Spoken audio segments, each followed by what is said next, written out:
Kiss me like you mean it." She whispered it against his face, and Daniel Carter felt the ground disappear beneath him.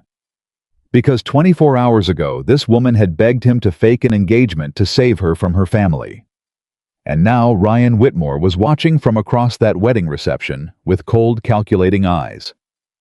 Emily's mother was 2 feet away, having just discovered the entire engagement was a lie, and Daniel was standing in the dark, holding a secret he had buried for 18 months, that every single moment of this fake love story had been devastatingly, completely, irreversibly real for him, and he still didn't know if it was real for her.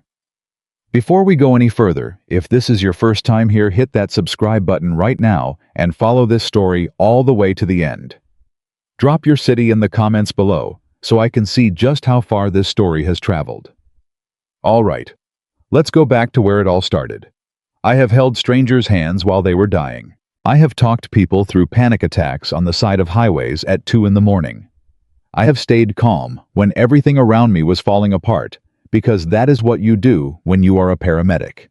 You hold yourself together so other people don't have to. But the morning Emily Parker walked into our kitchen, looking like she had not slept in 3 days, holding her coffee mug with both hands, like it was the only thing keeping her upright, I felt more helpless than I had ever felt at any emergency call.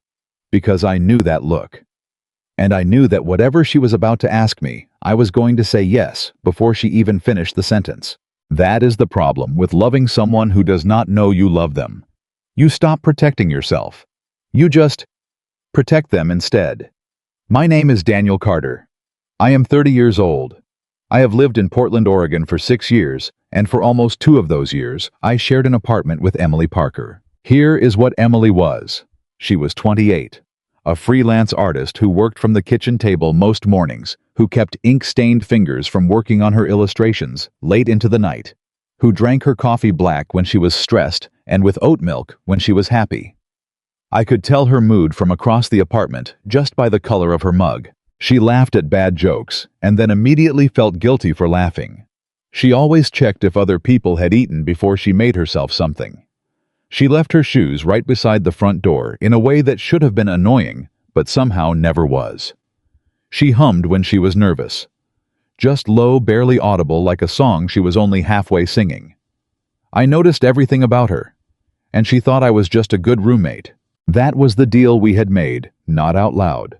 Never out loud, but in the unspoken agreement of 2 people sharing a space for long enough that they stopped being strangers without ever becoming anything more. I fixed things when they broke. She kept the refrigerator full. I drove her home when she was sick. She left leftovers on the stove when she knew I would be home late from a shift.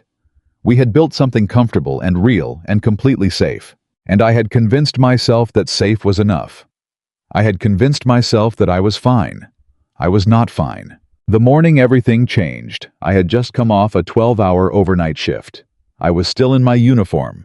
I smelled like antiseptic and exhaustion. I dropped my bag by the door, unlocked the kitchen cabinet where I kept my personal coffee stash. Emily would drink it all by accident and feel terrible about it every single time, and I turned around to find her already sitting at the kitchen table, staring at nothing. "Hey," I said. She looked up. Her eyes were red around the edges. Not from crying exactly. More like from the specific kind of tired that comes from spending a whole night inside your own head. "Hey," she said back. And then she looked down at her mug again. I poured my coffee. I did not push. With Emily, you never pushed. You waited. You let her find the words at her own speed because she spent so much of her time managing what other people needed that the moment she actually needed something herself, she got stuck. Like the words were too heavy to get out. I sat down across from her. She stared at her coffee. I drank mine. We sat like that for almost 3 minutes. I know because I was counting. Then she said without looking up, "I did something stupid." "Okay," I said. "Like really stupid, Daniel." "How stupid are we talking?" She finally looked at me. Her eyes were doing that thing where they went wide and a little desperate, like she was trying to figure out if there was still a way out of a situation she had already walked directly into the center of. I told my mom I was engaged. I set my coffee down. "You're not engaged," I said. "I know that.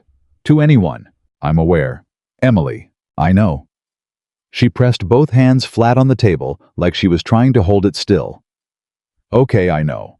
6 months ago, I was on the phone with her, and she started doing the thing she always does where she talks about Ryan Whitmore, like he's some kind of answer to a question nobody asked, and how he comes from such a good family, and how his father's business could help Dad's vineyard. And I couldn't take it anymore, Daniel. I panicked. I told her I was already seeing someone serious. And then she asked how serious. And I said very serious. And then she asked what that meant. And I said, she stopped. Emily, what did you say? She closed her eyes. I said we were engaged. The kitchen was very quiet. And she believed you, I said. She cried happy tears, Daniel. She cried happy tears on the phone for 4 minutes. I counted. I was so horrified that I just kept the lie going, and now it's been 6 months, and Sophie's wedding is in 9 days, and my entire family is expecting me to show up with a fiancé. Sophie was Emily's younger sister. The wedding had been planned for over a year.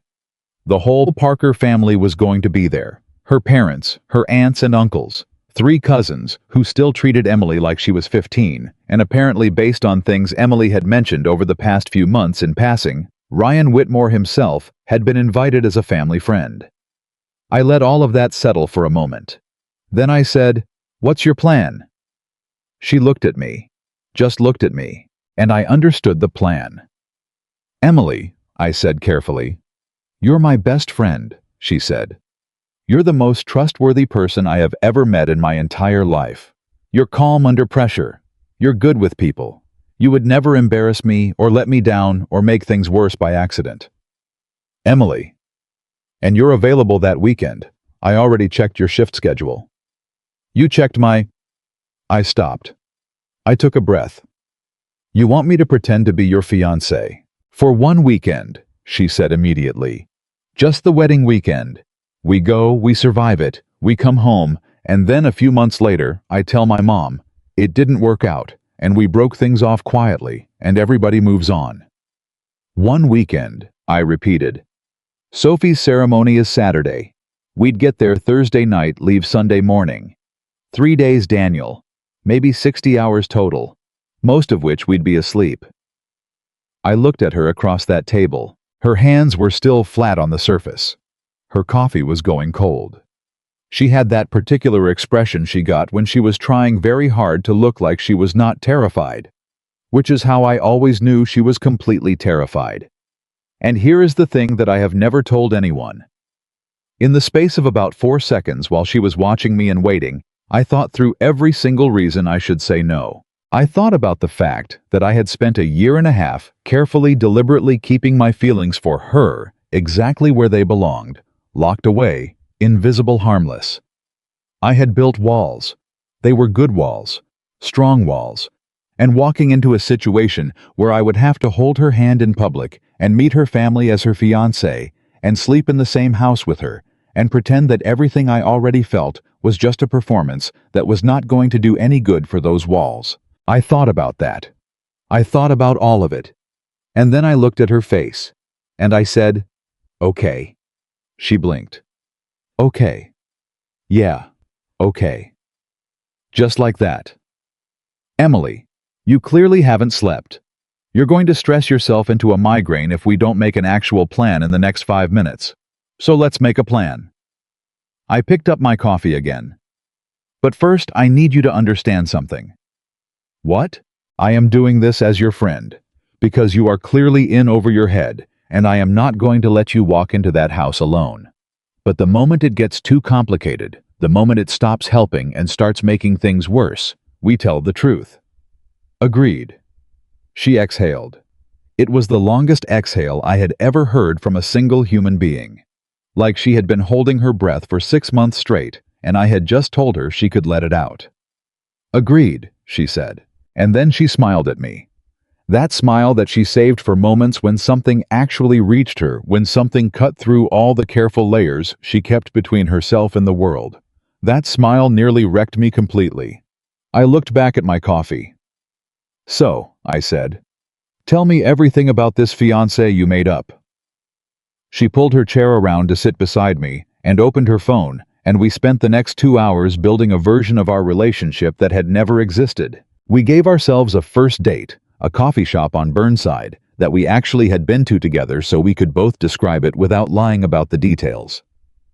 We gave ourselves a proposal story that I apparently did at the coast on a weekend trip, which Emily had actually taken with a group of friends 8 months ago, so she could talk about the location accurately.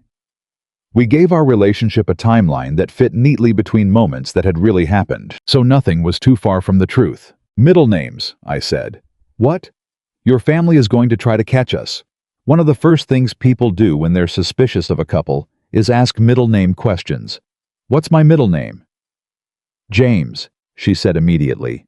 Because she knew. Because she had seen my mail for almost 2 years. Okay, good. What's yours? Rose. I had not known that. I wrote it down. We made a list. Favorite things. Opinions about each other's habits. How we handled arguments. What my relationship with my family looked like. What she had told her mother about our future plans. She thinks we're planning a small ceremony, Emily said. Next spring maybe. Nothing expensive. Does she know where I work? She knows you're a paramedic. She loves that actually. She thinks it means you're responsible. That's good. She's also going to ask why you don't make more money. Of course she is. She doesn't mean it unkindly. She's just... Emily paused. She grew up thinking security meant a certain kind of income. Ryan's family has that. She sees that and she thinks it means safety. There was something careful in her voice when she said Ryan's name. Something contained. Like she was picking up something sharp and making sure she held it right. Tell me about Ryan, I said. She was quiet for a moment. Then she said, he went to school with my brother Marcus. His family owns 3 hotels and some kind of investment portfolio. He's been around our family since I was 17. My parents think he walks on water. She looked out the kitchen window. He asked me out twice. I said no both times. He was very gracious about it, which somehow made it worse. Why worse? Because when someone is gracious about rejection, it means they're patient. They're not walking away. They're waiting. She said it flatly, like a fact she had learned to accept. I did not like that. He's going to be at the wedding, I said. He's been a family friend for 15 years. Of course he's going to be at the wedding. Then we need to be convincing. She looked at me. How convincing? Convincing enough that he doesn't try anything, that nobody tries anything, that you get through this weekend without anyone making you feel like your life is a problem they need to solve. Something moved across her face when I said that. Something quick and unguarded that she pulled back almost immediately. Okay, she said quietly. We kept building. 2 nights after that first conversation, Emily knocked on my bedroom door after 11 at night. I was reading. She came in without waiting, sat at the foot of my bed and said, my mom called. About... She wants to know if you're going to ask my father's permission before the wedding weekend.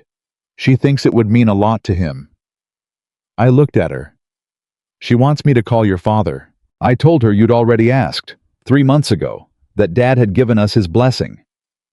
She looked down at the blanket on my bed. I'm sorry, it just came out. She was asking and I panicked again and it came out. I set my book down. Emily. I know. We need ground rules. Okay. No changing the story without telling me first. Whatever you say to your family, I need to know within 24 hours so I can back it up. Agreed. Agreed. And... I hesitated. And what? I had been thinking about this for 2 days. Since she first asked me. Since I agreed. The thing I needed to say before we got in that car and drove south and walked into a house full of people who were going to be looking at us very, very carefully. No real feelings, I said. She looked at me. I mean, we're going to have to act, and acting is fine, but I need us both to be clear that what happens in that house is a performance, so neither of us gets confused. The words came out steady. I was proud of how steady they came out. Right, she said. Of course. No fake pet names unless we absolutely have to. No unnecessary touching, and no kissing unless there is genuinely no other option. She nodded slowly. Those are good rules. They're practical rules, I said. They make sense. Good. She stood up from the end of my bed. She was wearing the oversized sweatshirt she always wore when she was tired. The gray one with the faded print on the front that she had owned since college. And she looked at me with that careful expression she used when she was not quite sure what she was feeling and was deciding whether or not to find out. "Thank you, Daniel," she said. "Really, I don't know what I would do without you." "You'd figure it out," I said. "You always do." She smiled just a little. "Not always." And then she left, pulling my door almost all the way shut behind her, leaving about 2 inches of hallway light cutting across the dark of my room. I lay there for a long time. No real feelings, I had said. What a completely ridiculous thing to say, because every feeling I had was already real. Had been real for a year and a half. Real in the way I noticed when she was sad before she told me. Real in the way I sometimes sat in the break room at work and thought about something she had said that morning for no reason. Real in the way I had turned down a date 3 months ago because the woman was perfectly fine, and I knew it would not go anywhere, and I could not make myself pretend otherwise. I had been so careful, and now I was going to spend an entire weekend pretending. And I was afraid, genuinely deeply afraid, that pretending was going to be a lot easier than it should be. The morning we left for Northern California, Emily was up before me. I came out of my room at 6:45, and she had already loaded most of the car. She was standing in the kitchen finishing her coffee, wearing her hair loose around her shoulders, the way she rarely did, and she looked up when she heard me and said, "I need to show you something." She held out her left hand. On her ring finger, catching the morning light, was a thin gold band set with a small oval stone, pale blue and simple and completely beautiful. "Where did that come from?" I asked. "It was your grandmother's," she said. "I mean in the story. That's the story we tell. That you gave me your grandmother's ring because we couldn't afford something new, and I loved it more than anything in a jewelry store would have been." She was right. It was a perfect story. Sentimental, practical, specific enough to be believable. "Where did you actually get it?" I asked. She hesitated. "It was my grandmother's, on my dad's side. Mom doesn't know I have it. I found it in a box of my grandmother's things after she passed." She looked at the ring. "I've never worn it before. I was waiting for—" She stopped. "It just felt right. For this." Something in my chest ached at that. "It looks right," I said. She met my eyes for a second. Then she finished her coffee and rinsed the mug. "We should hit the road. 5-hour drive. I don't want to get there after dark." We loaded into my truck. She took the passenger seat. She plugged her phone into the aux cord and put on the playlist she always made for long drives. A mix of folk music and old soul songs that somehow always made everything feel quieter and more manageable.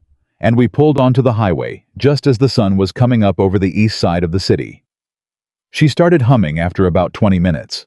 That low, barely there hum she did when she was nervous. I kept my eyes on the road and did not say anything about it. After about an hour, she said, "My dad's going to love you." "How do you know?" "Because he loves anyone who genuinely listens to him when he talks. And you always listen. It's rare, actually." She looked out at the highway passing. "He's going to want to show you the vineyard. He does that with everyone, but with you specifically. I think he's going to really want to, because he'll think you're going to be part of the family." Something about the way she said that, going to be part of the family, made the hum in the truck feel suddenly different. "Tell me about the vineyard," I said. She talked for the next 40 minutes. She talked about how her father had bought the land when she was 6 years old, how it had been his dream since before she was born, how the first 3 harvests had failed and almost broken him, and her mother had worked extra shifts to keep the family going, how the 4th harvest had come through, and her father had cried in the kitchen, and she had not understood why until years later. She talked about how the vineyard was in trouble now. A bad stretch of seasons. Some debts that had compounded. Her father had not said anything directly, he never did, but she could read it in the way he avoided certain topics on phone calls, the way her mother's voice went careful when the subject came up. "Ryan's family has connections," she said. "Investment money. Her mother's first name is Catherine, and Catherine Parker had apparently spent a lot of dinners in the last 2 years, making sure Ryan Whitmore stayed in the conversation as a possibility. "For the vineyard," I said. "For the vineyard," she confirmed. "And for me," which in my mother's mind are sometimes the same problem. Her voice was flat when she said it. Not bitter, just flat. The kind of flat that comes from having had a feeling so many times that you stopped being surprised by it. "You're not a problem to solve," I said. She looked at me. "I know that. I just wanted to make sure you knew I knew that." A beat of quiet. Then she said softly, "Thank you, Daniel." She looked back out the window. The hills were starting to appear outside, reddish gold and dry in the August light, and she put her hand on the armrest between us, not quite reaching for anything, just resting there open. I did not take it. But I noticed it. About an hour outside the vineyard, she turned off the music. "Okay," she said. "Game time." "Game time," I agreed. "You proposed to me on the coast, Cannon Beach, the big haystack rock. You had driven us up on a Saturday morning, told me it was just a day trip. I didn't know until you stopped walking and turned around." "What did I say?" She looked at me sideways. "I don't know. I was panicking. I didn't hear most of it. But then you said my name, just my name, not my full name, and I looked at you, and you were already on one knee, and I burst into tears before you finished asking." I held that picture in my mind. Cannon Beach, haystack rock, Emily in front of me on one knee. "And the ring?" I asked. "Your grandmother left it to you, your father's mother. She told you to give it to someone who deserved it." She paused. "You can make up the details of that part. I don't know your grandmother's story." "Her name was Ruth," I said. "She outlived my grandfather by 16 years and spent most of those years telling the family exactly what she thought about everything, with absolutely no apology." Emily laughed. Genuine caught-off-guard laughter. "I love her already." "She would have loved you," I said, which was true, which I probably should not have said out loud.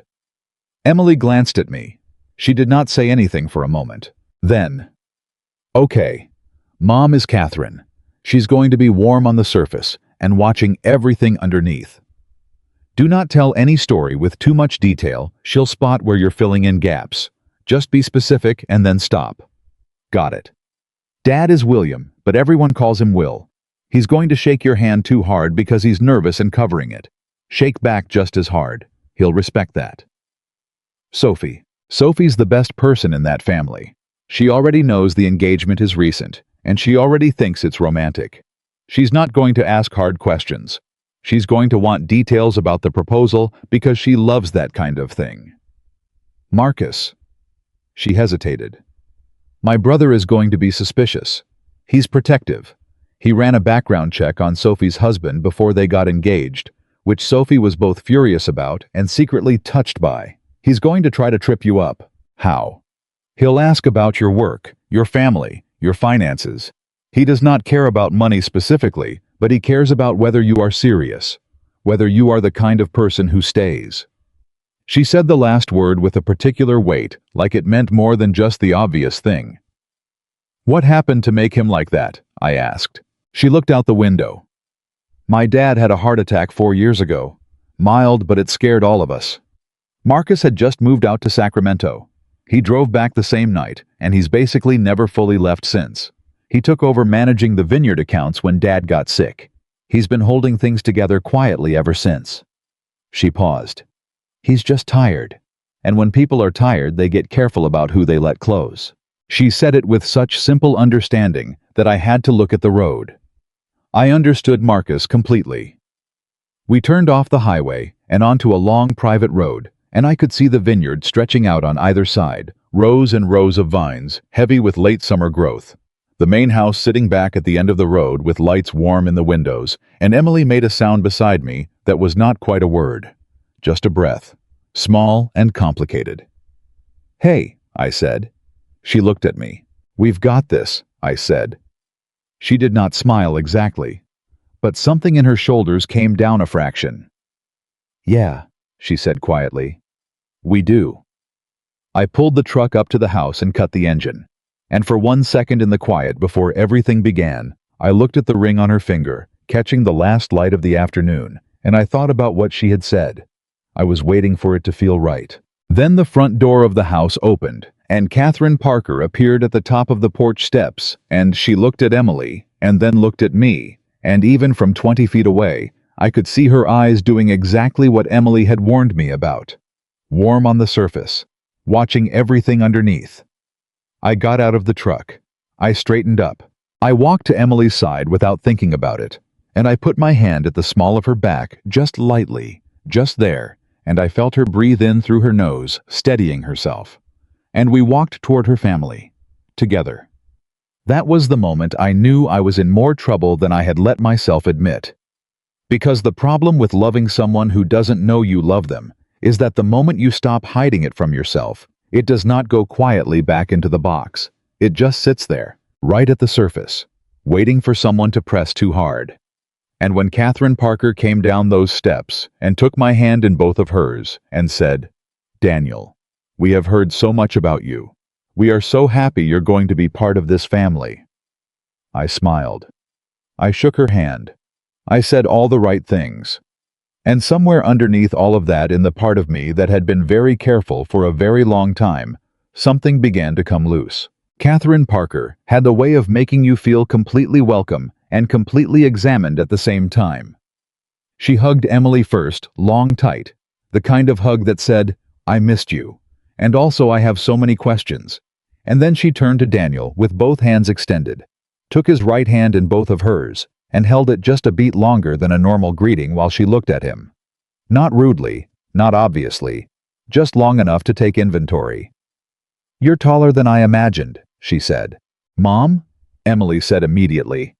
"That is a compliment," Emily rose. Catherine smiled at Daniel. "We have been waiting a long time to meet you. Come inside, both of you. William is on the back porch, but he'll be in any minute." The house was warm.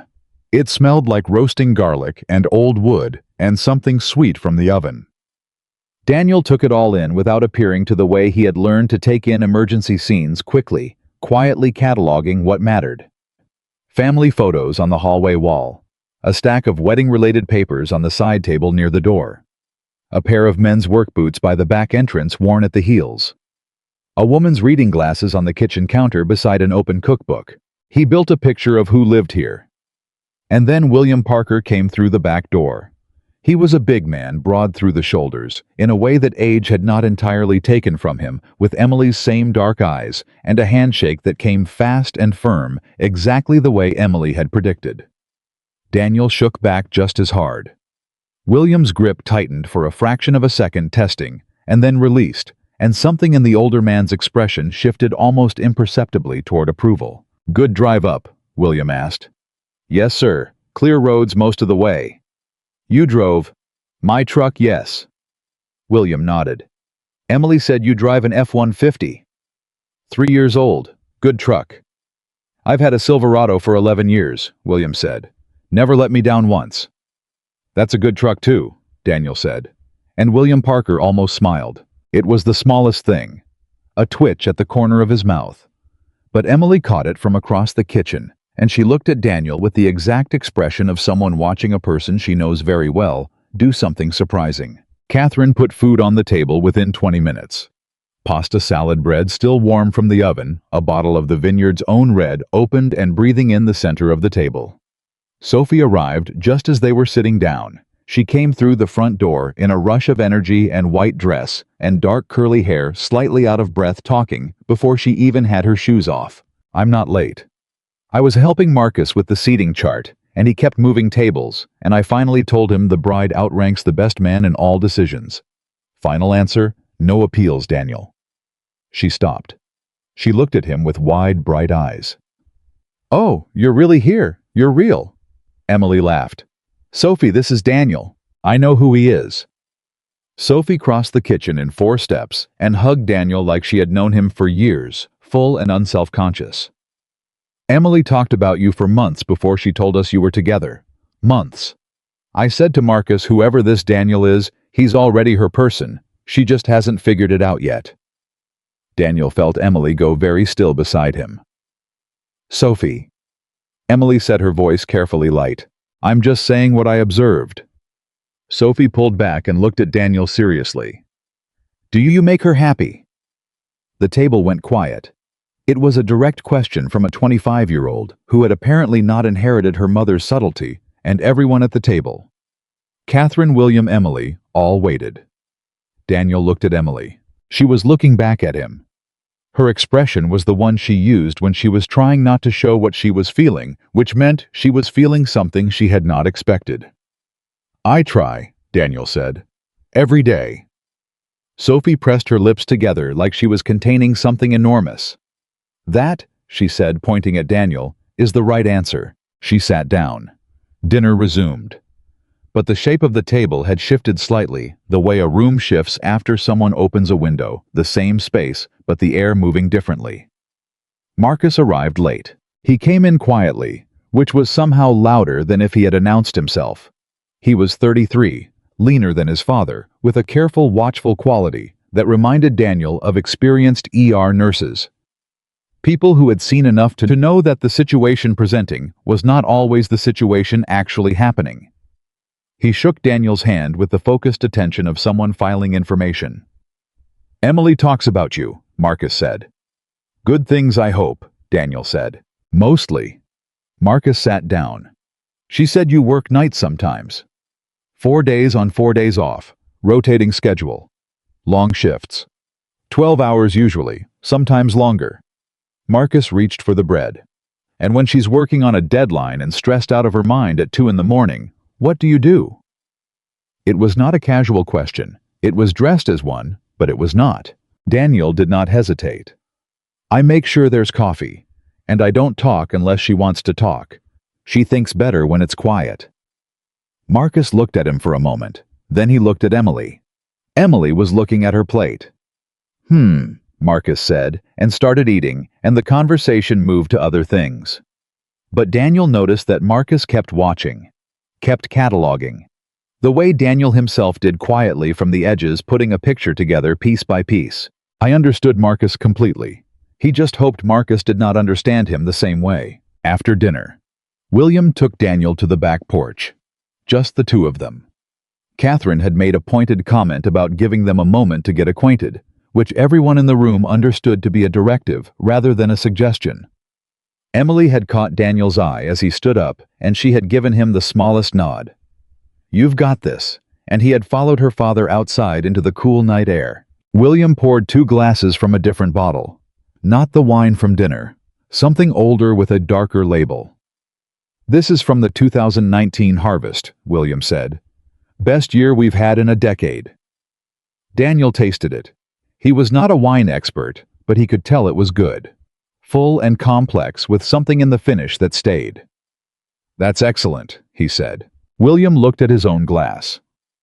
"Vineyard almost didn't make it to 2019. We had 3 years in a row that nearly broke us." He said it plainly, without self-pity. Just fact. "Emily, you know about that. She told me on the drive up." William was quiet. "She doesn't usually tell people. She told me because she wanted me to understand her family before I met them." Another silence, longer this time. "What do you think of the place?" William asked. "I think you built something that matters," Daniel said. "And I think the years it cost you to build it are the reason it matters." William looked at him sideways. Then he took a slow drink of his wine. "Emily's been different the last year," he said. "On the phone, lighter. We figured it was you." He paused. "Was it?" Daniel held the question carefully. "I don't know," he said honestly. "I hope I've been good for her. She's definitely been good for me." William set down his glass. "What are your intentions long term?" "To make her happy, to not get in the way of what she wants to build, to be the kind of person she doesn't have to manage." William was quiet again. The night was very still. "Catherine likes you," he said finally. "She won't say so directly, but she asked me twice on my way out here if I thought you seemed solid." "What did you tell her?"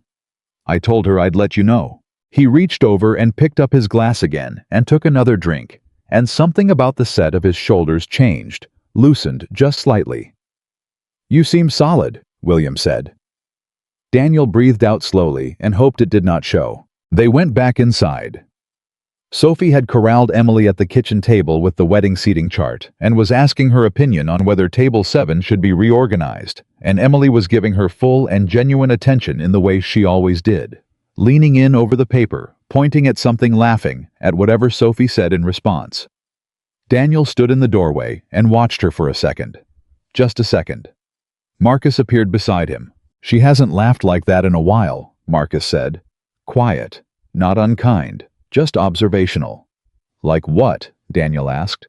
"Like she doesn't have to perform it." Daniel said nothing. "I'm not trying to pick a fight," Marcus said. I've been watching my sister manage everyone else's feelings for her entire life. Our parents, the family expectations, all of it. She's been doing it since she was 12 years old, and I have never once heard her tell our mother that she's tired." He paused. "She told you, didn't she?" It was not really a question.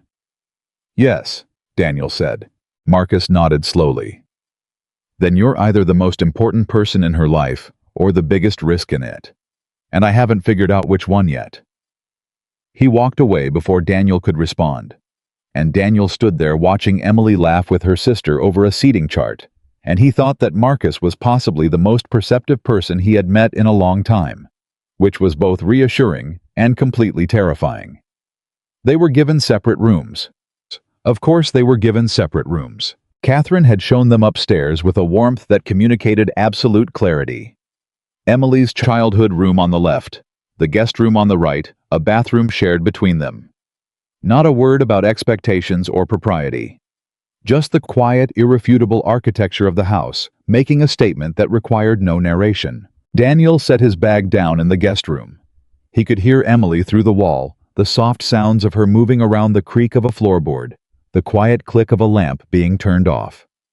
He lay on the guest bed and stared at the ceiling and thought about what Marcus had said. Either the most important person in her life or the biggest risk in it.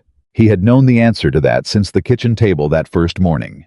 Since she had looked at him with those red-rimmed eyes and asked him to be her person for a weekend. He was both. He had always been both. He just had not let himself say it. The first real test came the following morning. Daniel was up at 6:30, old habit from shift work, and he came downstairs to find Catherine already in the kitchen. Coffee already made, sitting at the table with her reading glasses on and a notebook open in front of her. She looked up when he came in. "You're an early riser," she said. "Work schedule," he said. "Mind if I, please?" She gestured at the coffee. "Mugs are to the left of the stove." He poured a cup. He considered going back upstairs. He decided against it. He sat down across from her. Catherine looked at him over her glasses with an expression that was pleasant and completely unreadable. "Tell me about your family," she said. "Not tell me about yourself. Tell me about your family." It was a specific choice. "My parents are in Bend," he said. "My father taught high school history for 30 years. My mother ran a small accounting practice out of their house. Retired now, both of them. I have a younger sister in Seattle. She's in nursing school." He paused. "My grandmother on my father's side passed 3 years ago. She's the one who left me the ring." Catherine's eyes moved to his hands as though she expected to see evidence there. Then she looked back at his face. "And your relationship with your parents?" "Good. Not perfect. We don't call enough." He said it plainly. "My father's not great at emotions, and I inherited that, so we mostly just show up when it matters, and don't talk about the times we don't." Catherine was quiet. She wrote something in her notebook. He did not try to see what. "Emily was difficult to raise," she said abruptly. "Not in a bad way, but she felt everything so deeply. When she was upset, you couldn't reach her. She would just go very quiet and very far away, and you had to wait." She paused. "How do you reach her when she goes away like that?" Daniel thought about it honestly. "I don't try to reach her," he said. "I just stay close enough that she can find me when she comes back." Catherine looked at him. He held very still. She said. She made another note. Then she took off her glasses and set them on the table and said, "Ryan Whitmore is coming for dinner tonight." There it was. "Emily mentioned he'd be at the wedding," Daniel said carefully. He's also an old family friend. It would have been rude not to invite him. She looked at Daniel with careful eyes. He's always been very fond of Emily. I know. He's a good man. I want you to understand, I'm not saying that as a criticism of you. I'm saying it because I want you to know where I stand. I believe there are different kinds of good men, and different kinds are right for different people. She picked up her coffee. I spent a year wondering if Ryan was the right kind for Emily.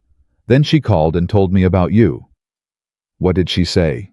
Catherine almost smiled.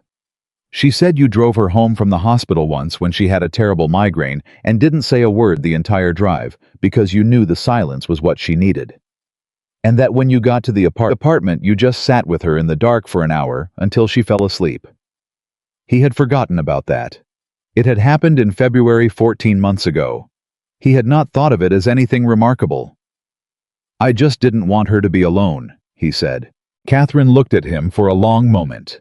Then she stood, picked up her notebook and said, "Breakfast will be ready at 8, and walked out of the kitchen. Daniel sat alone with his coffee. He did not know if he had passed or failed.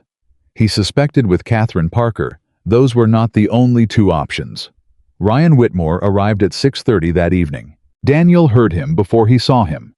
A car on the gravel drive. Then the confident, unhurried knock of someone who had knocked on this door many times before. Catherine answered it herself, which was its own kind of signal. Sophie was in the living room pretending not to be curious.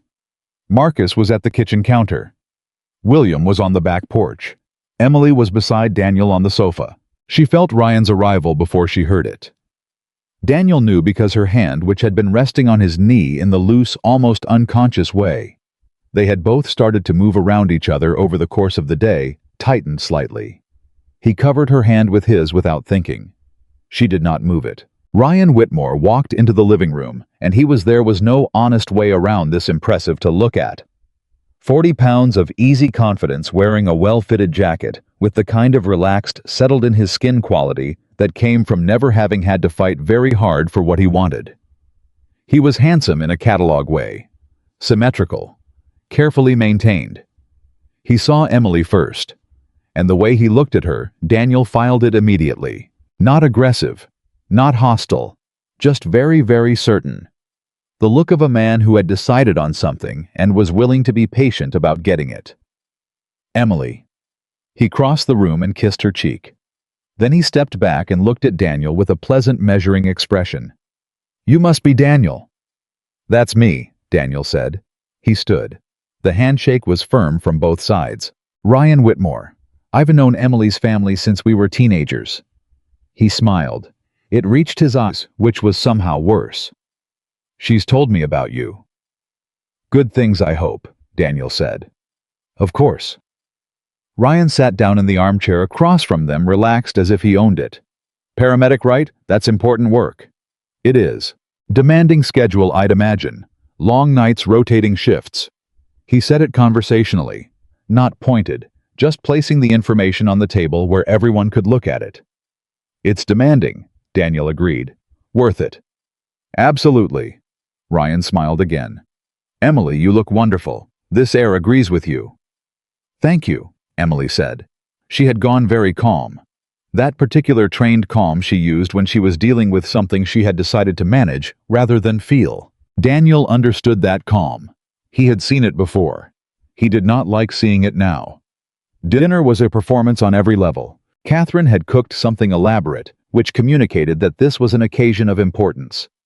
Ryan complimented each dish specifically and knowledgeably, which communicated that he had eaten at this table enough times to know what to say. William talked about the vineyard, the upcoming harvest, the new irrigation system, and Ryan listened with the precise, engaged quality of someone who knew when to ask the right questions. He was good at this. Daniel could see why Catherine had spent a year wondering. The question came over the main course. Ryan asked it with the ease of someone making casual conversation, which meant he had thought about it carefully in advance. So tell me, how did the two of you actually get together? Emily's always been private about her personal life. I've known her family for years, and somehow I never even heard your name until recently. The table shifted. Not visibly. No one moved. But the specific quality of the silence changed the way it changes in a room when everyone starts listening a little harder. Emily opened her mouth. Daniel spoke first. Honestly? He set down his fork. She didn't tell people about me because she wasn't ready to. Emily protects things she cares about by keeping them close until she's sure. It took her a while to be sure about us.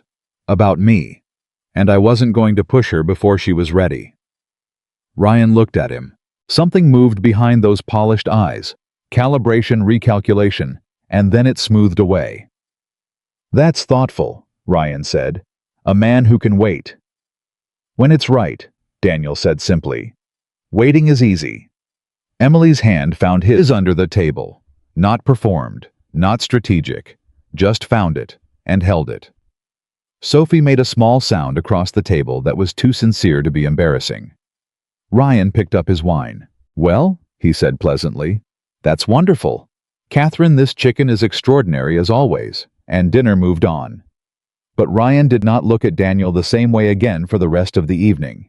There was something different in his attention now, still pleasant, still assured, but sharper underneath, like a man who had revised his estimate, like a man who had decided this might take more than one evening after all. Later after. Ryan had left, and Sophie had gone to bed, and William had retreated to his study, and Catherine was finishing the dishes. Marcus found Daniel on the back porch. He did not say anything at first, just stood there with his own glass looking out at nothing. Then he said, "That thing you said at dinner, about waiting." "Yeah," Daniel said. "You weren't performing that." It was not a question. Daniel was quiet. "I've been watching you all day," Marcus said. "I watch everything which Emily will have warned you about. And I've been trying to figure out what the angle is. Because in my experience, when something looks this good this fast, there's usually a gap somewhere. A place where the story doesn't quite line up." Daniel said nothing. "I haven't found one," Marcus said. "Which either means you're extraordinary at this, or—" He stopped. "Or," Daniel said. Marcus looked at him. "Or you actually love my sister. And I mean that in the real way. Not the let's build a life together way that people say on paper. The way where it's already in everything you do before you even notice you're doing it." The porch was very quiet. "Marcus," Daniel said. "You don't have to say anything," Marcus said. "I'm not asking you to confirm it. I just—" He exhaled. "She's been alone for a long time. Not literally alone, but alone in the way that matters. Taking care of everyone, carrying things she won't put down, smiling when she's running on empty." He looked at his glass. "If you're real, Daniel, and I think you are, don't wait too long. She's been waiting her whole life for someone to just tell her directly that she doesn't have to figure everything out alone." I went back inside. Daniel stood on the porch in the dark holding his glass and thought about everything he was not saying. The rings of it went out like water. All the things he had held back for 18 months. All the careful architecture of being a good friend, being safe, being exactly what was needed without ever asking for what he needed in return. He thought about what Marcus had said. Don't wait too long. He went back inside. Emily was in the hallway at the bottom of the stairs waiting. She had changed into that gray sweatshirt, the college one worn soft with time, and she had her hair up now loosely, and she looked at him when he came through the back door with an expression he could not entirely read. "Survive?" she asked. "Marcus is a good man," he said. She looked surprised. "He didn't interrogate you." "He did. He was also right about most of it." She studied him. "What did he say?" "That you've been carrying things alone for too long." Something moved across her face. Fast. Real. "That's—" she started, stopped. "He's not wrong." She said it quietly. "I just don't know how to stop." "You don't have to stop," Daniel said. "You just have to let someone carry something with you occasionally." She looked at him. "Someone like—" She started careful. "Someone who wants to," he said, which was both an answer and not an answer, and they both knew it, and neither of them moved. Then Sophie called from upstairs about something wedding-related, her voice high and urgent, and the moment broke, and Emily looked away first, and called back to her sister, and went upstairs, and Daniel stood in the hallway alone, with the specific ache of a door that had opened 1 inch and then gently, carefully closed again. He went to bed. He did not sleep for a very long time. The next morning was the day before the wedding, and the house woke up with a different kind of energy, faster, more pressured. Sophie's voice, a constant bright thread running through every room. There were flowers being delivered. A phone call with the photographer. Marcus and William moving furniture in the back garden for the rehearsal dinner setup. Catherine coordinating everything from the kitchen with the focused calm of a general who had planned this campaign for months. Emily was everywhere at once. That was the thing about her. In a family emergency, she dissolved into usefulness. She was on the phone with the florist, and then immediately helping Marcus move a table, and then writing something down for Catherine, and then talking to Sophie about the processional order moving through the morning with that particular inexhaustible energy that Daniel had long suspected she used to avoid having to stop and feel anything. He stayed useful too in quieter ways. He moved things when asked. He made coffee when the pot ran low. He stayed out of the way when out of the way was what was needed and showed up when he was useful. At some point in the late morning he was carrying a table with Marcus, and Marcus looked at him sideways and said, "You know she's been managing this family's feelings since she was 12 years old." "You mentioned that," Daniel said. "Did I mention why?" "No." They set the table down. Marcus straightened up. "My dad's first heart attack, the big one, not the one 4 years ago. There was one before that when I was 16. It was bad enough that we didn't know for about 48 hours what was going to happen." He was quiet for a moment. Sophie was 10. She was terrified. Emily was 12 and He stopped. She decided that if she stayed calm and managed everything it would help. Practical Emily. Let's handle everything. Let's take care of everyone. Let's just keep moving so nobody falls apart. He looked across the garden. My dad recovered. Everything was fine, but Emily never stopped doing that. She just kept doing it. Daniel thought about that. About a 12-year-old girl deciding that her job was to hold everyone else together. About how that decision becomes a habit. About how habits become identity. About how sometimes the people who are best at taking care of everyone else are the ones who least believe they deserve the same. She doesn't think she's allowed to need things, Daniel said. No. Marcus agreed. She doesn't. They picked up the next table. Ryan came back that afternoon. He arrived with a bottle of wine from his family's collection and an easy manner that communicated he was simply being friendly. Just a family friend stopping by to see if there was anything he could do to help with the preparations. Catherine welcomed him warmly. Sophie was politely busy. William shook his hand. He found Daniel in the side yard where Daniel had been checking on a string of outdoor lights that had stopped working. "Mind if I keep you company?" Ryan asked. "Not at all," Daniel said. Ryan leaned against the wall nearby, relaxed, easy. "You're handy," he observed. "When you work emergency response, you learn to fix things fast or work around them." "Practical." Ryan nodded. "Emily needs someone practical. She's always been." He paused, choosing. "She tends toward chaos, creatively, which is wonderful. But she needs someone who can anchor that." Daniel found the loose connection in the light string. He pressed it back into place. The lights came on. "Is that what you'd offer her?" Daniel asked. "Anchoring, among other things." Daniel coiled the wire. "She doesn't need anchoring," he said. "She needs space. Big difference." Ryan was quiet for a moment. "You're very certain," he said. His voice was still pleasant. "About what she needs?" "I've been paying attention for 2 years." "So have I," Ryan said, from a different angle. Daniel stood. He faced Ryan directly, without aggression, without performance. "Then you've probably noticed," he said, "that Emily's very good at being what she thinks people expect. And that the real version of her, the one that surfaces at 2 in the morning when she forgets to manage herself, is something else entirely." Ryan looked at him. "Have you seen that version?" Daniel asked. A pause. "I've seen her be extraordinary in every setting I've ever met her in," Ryan said carefully. "That's not what I asked." Another pause. Longer.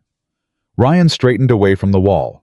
He smiled the same smile, polished and certain, but something behind it had shifted. "She's lucky," he said, "to have someone so attentive." He walked back toward the house. Daniel watched him go. Then he picked up the tools and went back inside. Emily was in the kitchen alone for the first time all day, standing at the counter with a glass of water, and she looked up when he came in, and something in her face said she had been waiting. "How bad?" she said. "Fine," he said. "Daniel." "He's smart," Daniel said. "And he's patient. And he's not going to make a scene. He's going to just be very consistently present and let the weekend do the work." She set down her water. And nothing. "I just wanted you to know what we're dealing with." She looked at him for a long moment. "What are we dealing with?" He held her gaze. "A man who cares about you," he said honestly. "In his way. In the way that is available to him. Which is a real thing, and I'm not going to pretend it isn't." She went still. "But," she said. "But his way of caring doesn't know the real you," he said.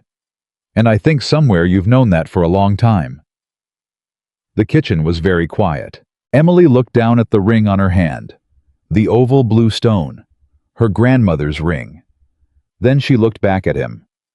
"I don't know how to be known," she said. "Not fully. I've been managing how much of me anyone sees for so long that I'm not sure I know how to stop."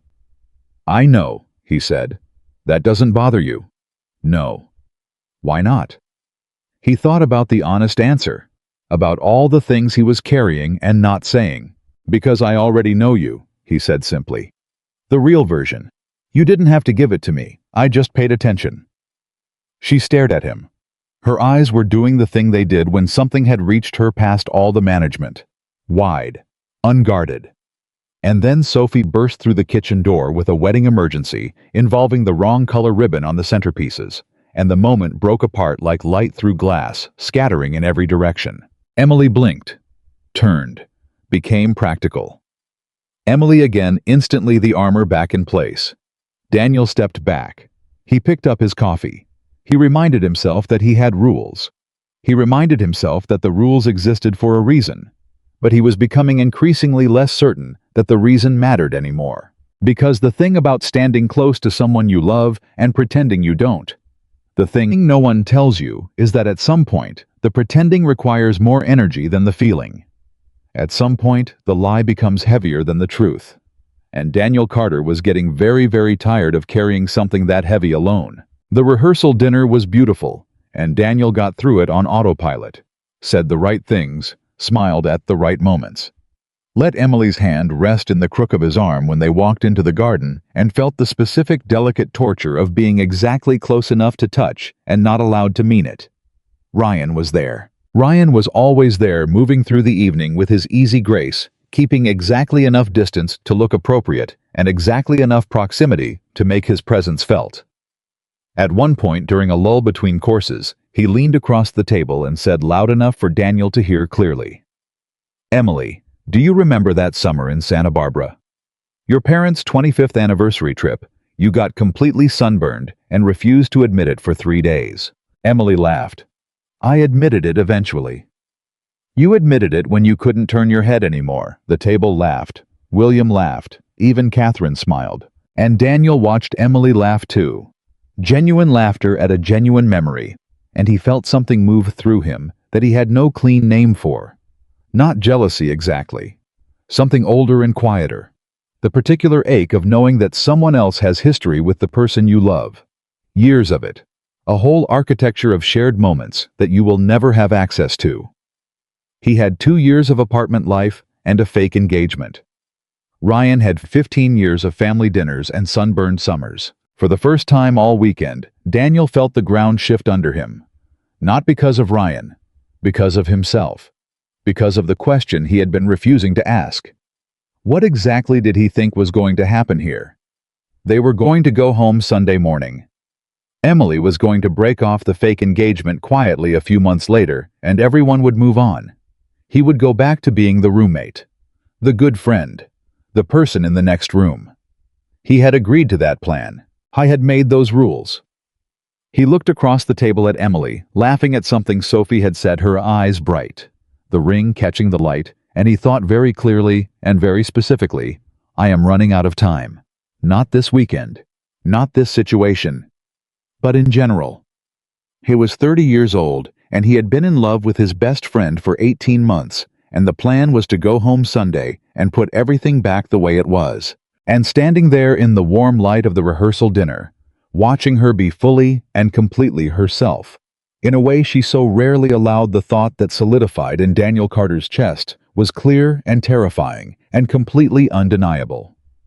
He did not want to put it back. He did not want the old version, the safe version, the careful management of not quite enough. He wanted the real thing, which meant that come Sunday, he was going to have to make a choice, and he had no idea yet whether he was brave enough to make it. He slept badly and woke up knowing it was the day of the wedding. Saturday arrived, the way important days always do. Too fast and too loud. The house already alive with noise before Daniel had fully opened his eyes.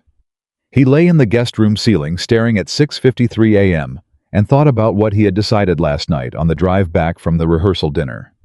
Not a plan exactly, more like an acknowledgement. He was not going home Sunday and putting everything back the way it was. He did not know yet what that meant in practice. But the decision itself had settled something in his chest, and he carried it downstairs with him like a stone in his pocket, solid, real heavier than he expected. Catherine was already in the kitchen. Coffee was already made.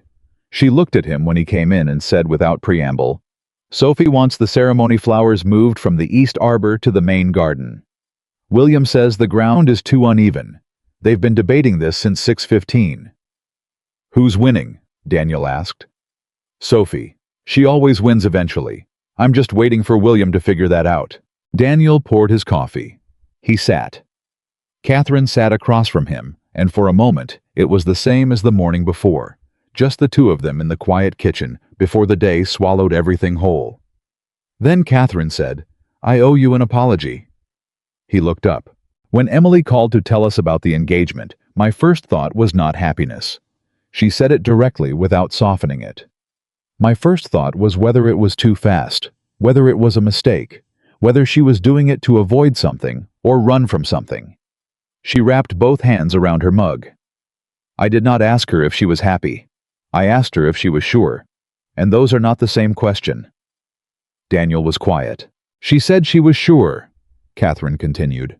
And she sounded different, the way she used to sound before she learned to manage everything, before she started editing herself for everyone else's comfort.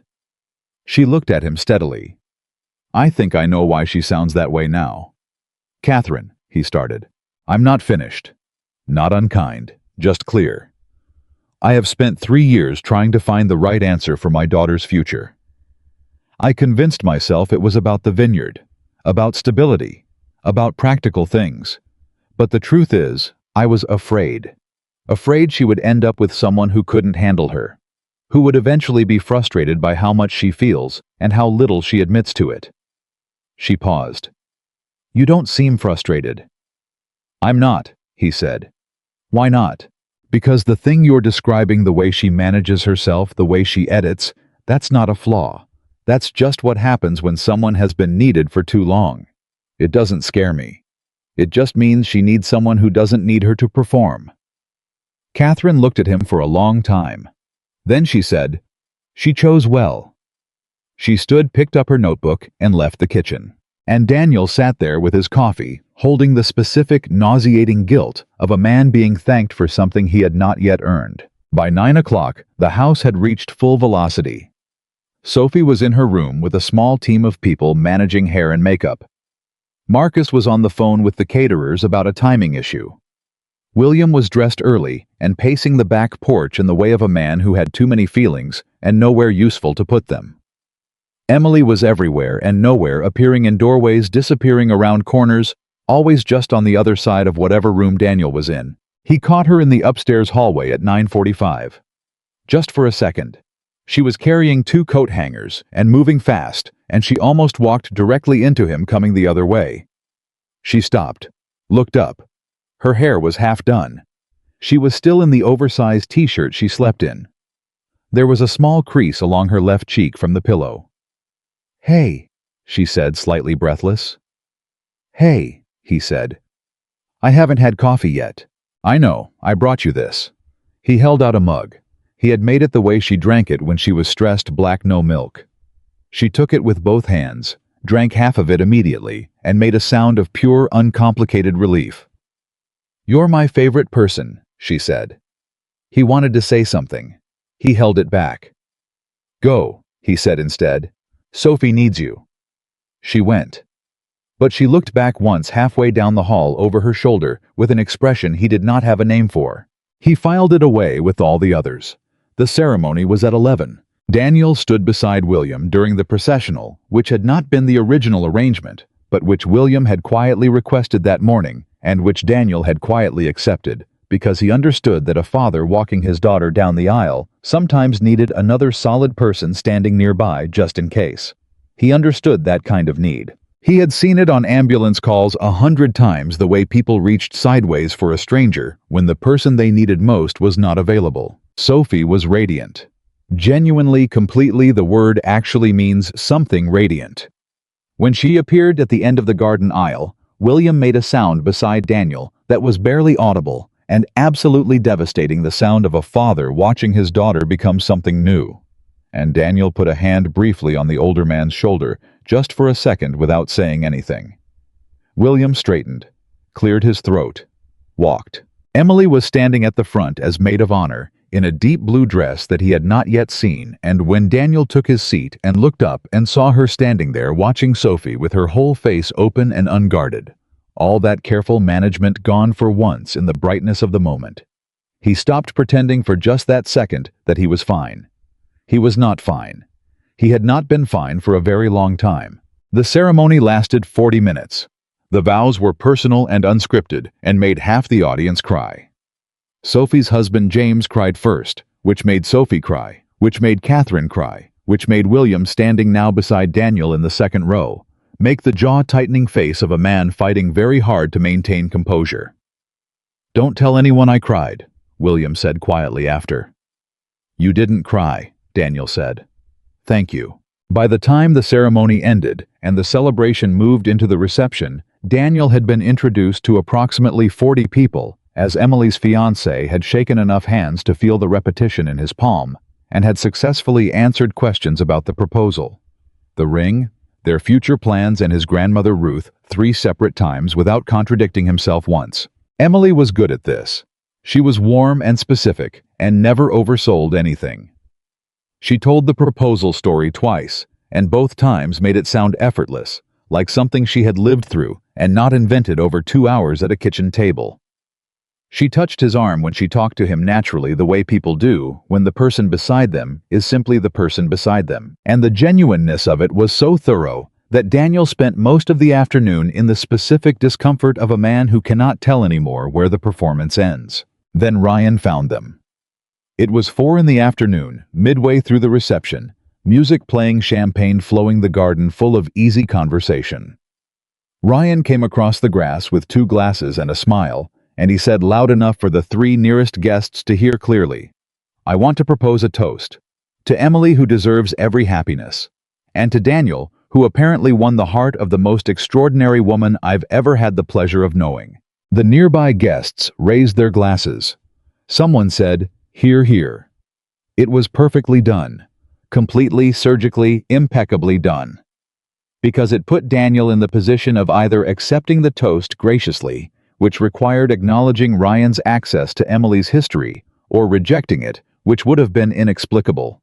There was no third option.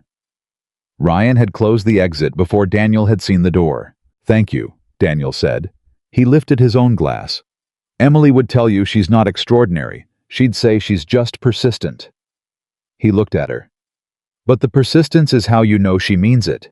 When she decides something matters, she doesn't stop." Emily looked at him. Ryan looked at Daniel, and Daniel looked only at Emily. "To Sophie and James," Daniel said, redirecting to the bride and groom, which pulled the small gathering back to the actual occasion, and Ryan could do nothing but drink and smile and accept the redirect. When the guests moved on, Ryan leaned in slightly and said quietly, "Just for Daniel." "Well played." "I wasn't playing," Daniel said.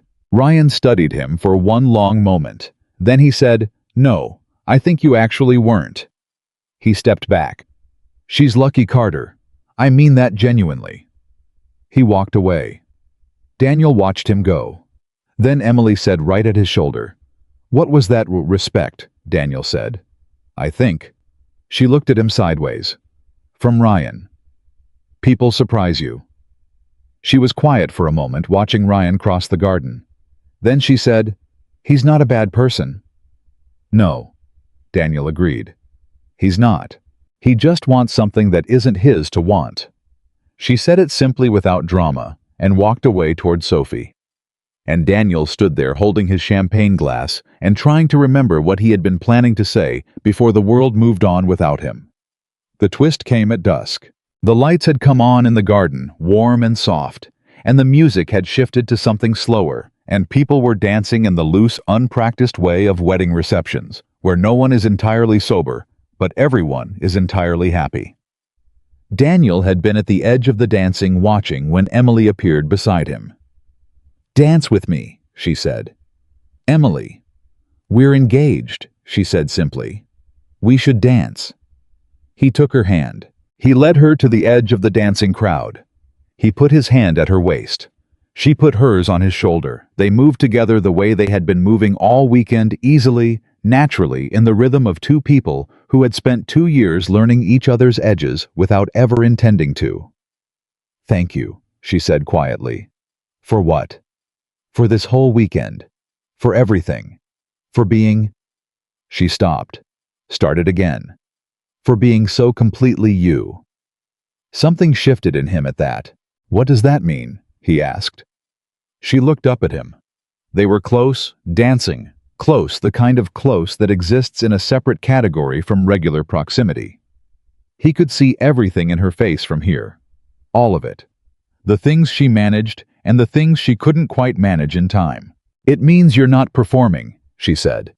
"Everyone else this weekend, Ryan, my mother, even me a little, everyone has been performing something. Even when it was sincere, there was still a frame around it, a presentation." She paused. "You're not. You're just here, exactly as you are, and it makes everything around you feel more real." He held very still. "Emily," he said. "I know that sounds—" "Emily." Firmer. She stopped. He pulled back just enough to see her face clearly. The music kept moving around them, and people kept dancing, and the warm lights held everything in a suspended, separate quiet. "I need you to know something," he said. Her eyes searched his face. "Okay." "What I said to your mother yesterday morning. About staying close enough that you can find me when you come back." He held her gaze. "That wasn't performance. I've been saying that version of it for a year and a half." Something went through her face fast like weather. "What version?" she asked. Her voice was careful. "The version where I pretend it's about friendship." The music played. Someone laughed somewhere across the garden. A champagne glass clinked. Emily did not move. "Daniel," she started. And then Catherine Parker appeared at his elbow. "I'm sorry to interrupt." She was not sorry. Her voice was precise and deliberate. "Daniel, could I borrow you for one moment? There's something I need to speak with you about. Privately." Emily looked at her mother. Something passed between them, a current of old, practiced communication. "Mom," Emily started. "It will only take a moment," Catherine said. Daniel looked at Emily. She gave him a look that said, "I don't know what this is, and I'm sorry in equal measure." He stepped back. He followed Catherine off the dance floor through the garden gate and to the far side of the house where the noise of the reception became a muffled murmur. Catherine turned to face him. She was not performing anymore. The warm social surface was gone, and what was underneath was sharp and tired and real. A mother who loved her daughter in complicated, imperfect ways and knew it. "How long?" she said. "How long what?" "The engagement. How long has it actually existed?" He went very still. "Because I have been watching you two for 2 days," Catherine said. and I am very good at watching people. It is the thing I do best, and the thing my family likes least about me." She looked at him steadily. "And what I see is not a couple who has been engaged for 6 months. What I see is two people who are still figuring out that they are in love." The garden was very quiet from here. "Catherine," he started. "Don't manage me," she said. "Not harsh, just direct. I am not asking you to confess something. I am asking you to be honest with me, as one adult to another." He looked at her. He thought about the rule. No getting confused. He thought about Emily's face on the dance floor 5 minutes ago. He thought about 18 months of careful, deliberate, self-protective silence. Then he let it go. "The engagement isn't real," he said. "Emily panicked about the family pressure, and she asked me to help her through the weekend. That's what I agreed to do." Catherine was quiet. "But your feelings are real," she said. Not a question. "My feelings are real," he said. "That part I can't explain away." She looked at him for a long moment. Something moved across her face, not anger, which surprised him. Something more complicated. Something that looked almost like recognition. "She doesn't know," Catherine said. "No." "And you haven't told her?" "I was going to. On the dance floor just now, actually. Before I interrupted." She said it flatly. Then she exhaled slowly. "I am going to tell you something that I have never told Emily because I did not know how. Are you listening?" "Yes. Her father and I, when we were young, and the vineyard was failing, and I was terrified, and making decisions based on fear rather than love. I almost chose a different kind of security, the same kind I've been pointing Emily toward." She paused. "I didn't choose it because William looked at me one evening in the middle of all of it, and said very simply that he was not going anywhere. And that was it. No grand gesture, no performance, just that." She looked at Daniel. "Emily has been waiting for that her whole life. Someone who says it simply and means it completely." He felt something break open in his chest. "Catherine, go back to the reception," she said. "Find her, and say the simple thing." He stood there for 1 second. Then he went. He crossed back through the garden gate, back into the warm lights and the music and the noise, scanning the reception crowd for Emily. He saw Sophie. He saw Marcus. He saw William talking to 2 guests near the bar. He did not see Emily. He moved through the crowd, past the tables, past the dancing, past the champagne station. He pulled out his phone to text her, and then stopped, because he heard her voice not in the reception, but around the side of the house, near the rose arbor, where phone signal was marginally better. He started toward it, and then he heard enough to stop him completely. Her voice was low but clear in the quiet at the side of the house, and she was talking to someone on the phone, and what he heard, what he caught in the middle, without context, without the beginning, was this: "It's not real. None of it is real. I've been pretending this whole weekend, and I don't know how much longer I can keep it up." He stopped, 3 feet from the corner of the house. He did not move. "I know," she said to whoever was on the phone. "I know how it looks, but the truth is, it was never real. The whole thing was just—" She exhaled. "I'm just so tired of pretending." Daniel stood very still. The music from the reception came from somewhere distant. A champagne glass clinked. He stepped back. Then he turned and walked in the opposite direction. His chest felt like something had been pulled out of it cleanly. Not ragged, not dramatic, just removed. The way cold moves in when a window is opened. He walked to the edge of the property, past the last of the wedding lights, to the wooden fence where the vineyard rose started, and he stood there in the dark and made himself breathe. It was not real. The whole thing was just pretending. He had known that. He had agreed to that. He had made those rules himself. But somewhere between the kitchen table in Portland and a dance floor in Northern California, he had stopped believing them. And now he was standing alone at the edge of a vineyard in the dark, holding the specific quiet devastation of a man who had talked himself into something he should have been smarter about. He stayed there until the reception noise behind him softened further. Until the music slowed.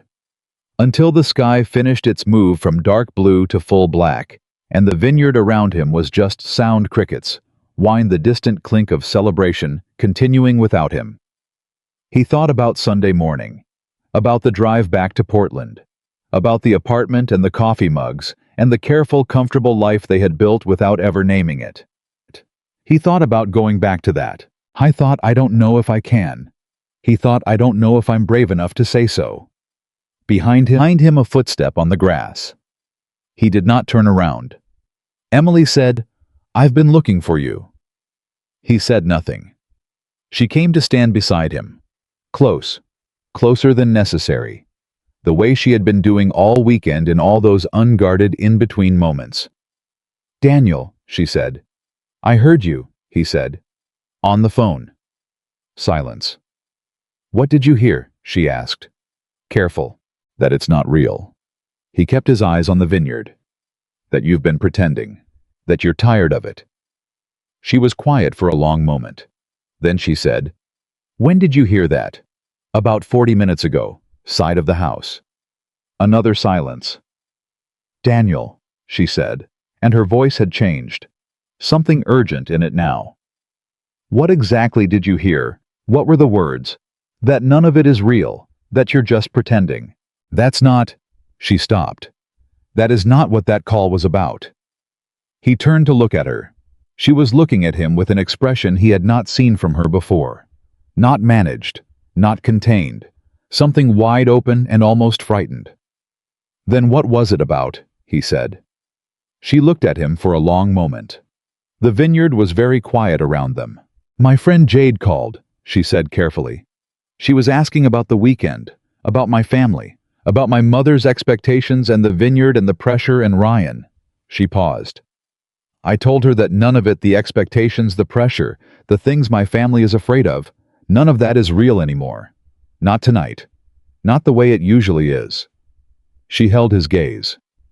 "I told her I was pretending to be okay with all of it for years. And I'm tired of pretending."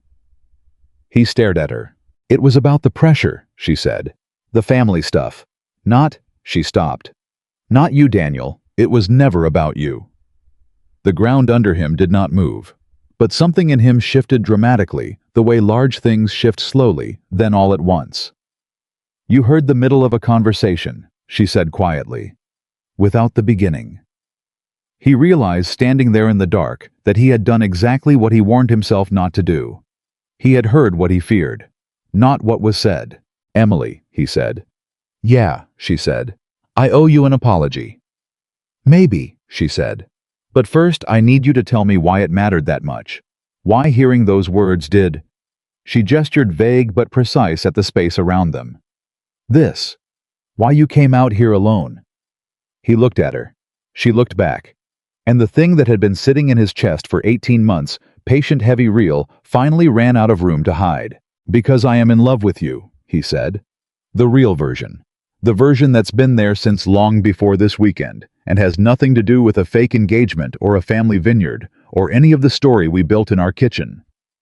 He held her gaze. "I have been in love with you for a year and a half, and I have been very careful not to say so, because I was afraid of losing what we have. And tonight on the dance floor, I was about to say something, and your mother interrupted, and then I heard your phone call and I stopped." He paused. "I should not have stopped." Emily did not move. She was looking at him the way she looked at things that mattered to her, with her full attention, nothing managed, nothing held back. "How long?" she said. Her voice was barely above a breath. "Since February of last year," he said. "You had the migraine. I drove you home. I sat with you in the dark for an hour. And when you fell asleep, I sat there for another 40 minutes, just making sure you were okay. And I thought, this is the most important person in my life. And I went home, and I didn't know what to do with that." He paused. "So I did nothing. For 18 months.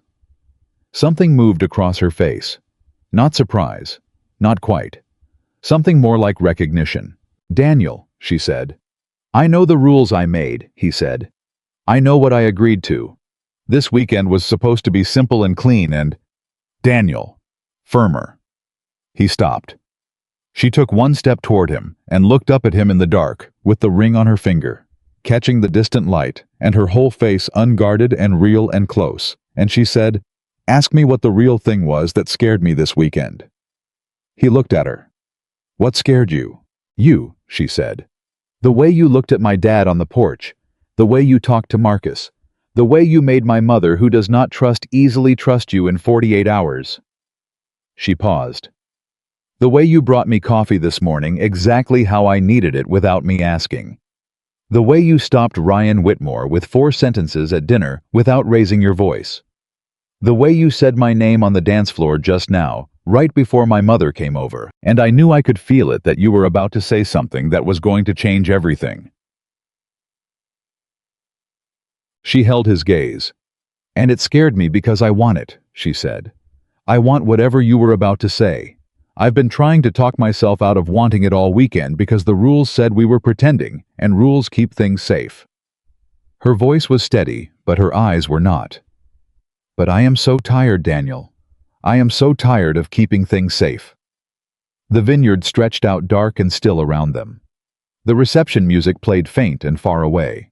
Daniel looked at Emily Parker, who left ink on her fingers and drank her coffee wrong when she was stressed and hummed when she was nervous and had been managing the world for everyone but herself since she was 12 years old, and he felt something in his chest that was not complicated at all. "Then stop," he said quietly. And she grabbed the front of his jacket with both hands, and she pulled him close, and she whispered against his face, half breath and half word, "Kiss me like you mean it." He did not hesitate. He kissed her like he meant it. And it was not a performance. It was not a rule. It was not part of any story they had invented. It was just the truth finally moving in the only direction it had ever been heading. They stood there for a moment, after neither of them moving the distant reception music, the only sound between them and the rest of the world. Emily's hands were still holding the front of his jacket. Daniel's were at her face, thumbs at her cheekbones, the way you hold something you have been afraid of dropping for a very long time. She pulled back first, just enough to look at him. Her eyes were doing that wide, unguarded thing that he had learned meant she was feeling something she had not yet found words for. "Okay," she said quietly. "Okay," he said back. "That was... yeah. I wasn't expecting... I know." She laughed. Small, breathless, slightly undone. "We're doing the thing where we finish each other's sentences." "We've always done that," he said. She looked at him. "I know," she said. I thought it was a roommate thing." "It was never a roommate thing." She looked down at her hands still holding his jacket. She did not let go. "What do we do now?" she asked. "Right now," he said. "We go back to the reception. We smile at your family. We get through Sophie's wedding night without making it about us." She nodded. "And tomorrow? Tomorrow we drive home, and then we figure out the rest." She looked up at him. "You're very calm about this." "I've had 18 months of practice managing this feeling," he said. "Calm is the one thing I know how to do with it." Something moved across her face, not hurt exactly, more like the specific recognition of how long she had not been paying attention to something that had been right beside her. 18 months, she said, give or take. "Daniel."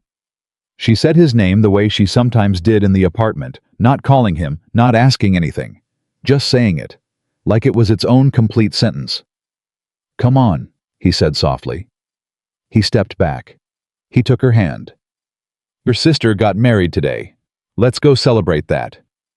She looked at their joined hands. Then she looked at his face. Then she nodded, and they walked back toward the light. The reception had thinned by the time they returned.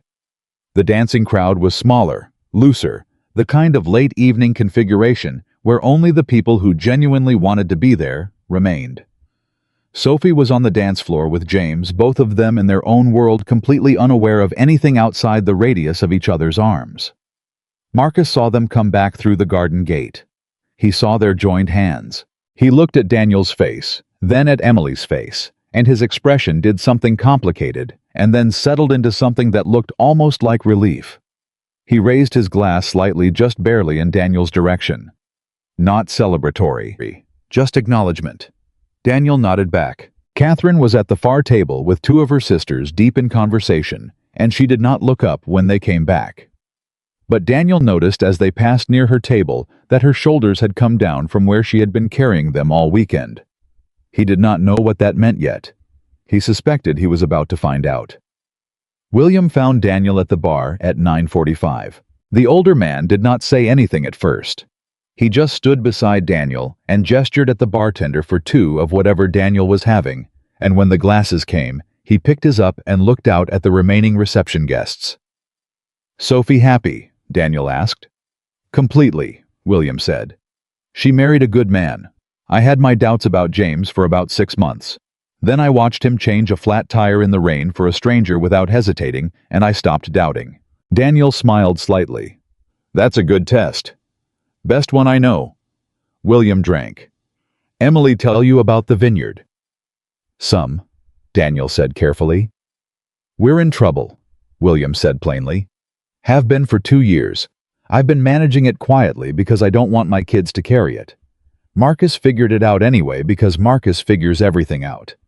Catherine knows because Catherine always knows." He paused. "Emily doesn't know the full picture. She knows more than you think," Daniel said. William was quiet. Then, she would.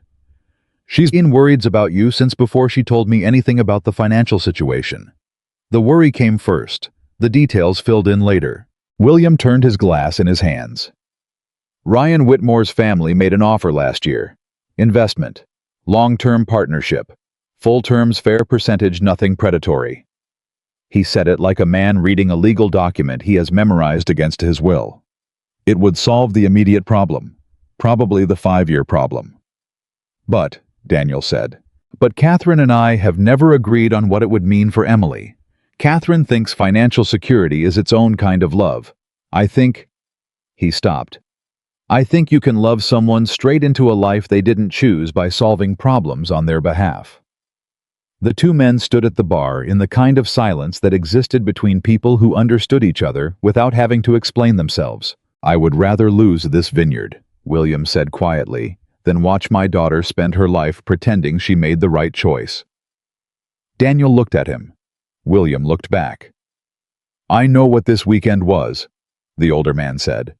His voice was level, not accusing, just clear. "I have known since the first night. You're too careful with each other in a specific way. Not the careful of people who are new. The careful of people who are still figuring something out." Daniel said nothing. "I'm not angry," William said. "I want you to hear that. I'm not angry." He set down his glass. "Emily needed a way out of the corner she'd painted herself into. She chose the person she trusted most. That tells me more about you than anything you could have said all weekend." "Sir." "What I'm asking you," William said, "is what happens now. Not with the fake engagement. I don't care about that. What happens with my daughter?" Daniel looked at him directly. "I told her tonight," he said. "How I feel. The real version." William was still. "And," he said, "and she didn't run." Something happened in William Parker's face. Not a smile exactly. Something quieter and more complete than that. The expression of a father who has been holding a worry for a long time and just felt it dissolve. "Good," he said. He picked up his glass again. "That's good." He walked back toward the tables. Daniel stood at the bar alone and thought that of everything he had expected from this weekend being understood by Emily's father was not anywhere on the list. The night wound down slowly, and then all at once, the way celebrations always do. The caterers began clearing. The last guests said their long goodbyes. Sophie and James disappeared in a wave of confetti and cheering at 10:30, heading to the hotel where they'd spend their wedding night before leaving for their honeymoon Monday morning. Marcus was the last family member standing. He helped the caterers fold tables with the mechanical, focused energy of a man who needed something physical to do with the end of an emotional day. Daniel worked beside him without being asked, and they moved through the cleanup in a comfortable, functional silence until Marcus said, without looking up from the table he was folding, "She told you." "I told her first," Daniel said. Marcus looked up. "Tonight," Daniel said, "by the vineyard fence." Marcus held the folded table under one arm and looked at Daniel with the same watchful, precise attention he had used all weekend, except now it was aimed at something different, not evaluating, just seeing. "About time," Marcus said. 18 months late according to my count. At least. Marcus set the table down against the wall. She's been half in love with you since before she knew it. I could see it on the phone calls. The way she'd mention you in passing like it was casual, but the details were too specific. Nobody is that specific about someone they don't care about. Daniel said nothing. She mentioned my dad, Marcus asked. Just now, yes. He told me about the vineyard. Marcus rubbed the back of his neck. He wasn't supposed to. He needed to, Daniel said.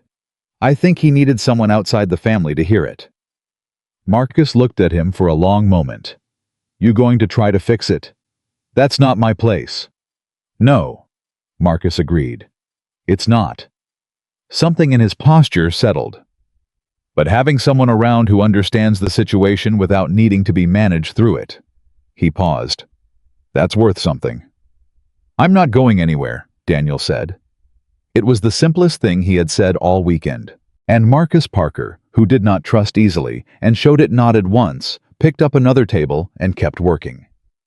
The house was quiet by 11:30. Catherine had gone to bed. William had followed. Marcus had gone to his room with the door half open, which Emily had told Daniel was his version of being available if anyone needed anything. The wedding chaos had subsided into the specific piece of a house that has held a large event and is now exhaling. Daniel was in the guest room sitting on the edge of the bed, still in his dress shirt, with the sleeves rolled to the elbows when the knock came. Soft. 3 times. The specific pattern Emily used when she knocked on his apartment door after 11 at night, which she had done maybe a dozen times in 2 years, always for something real. Come in, he said. She came in. She had changed out of the blue dress and was in the college sweatshirt again.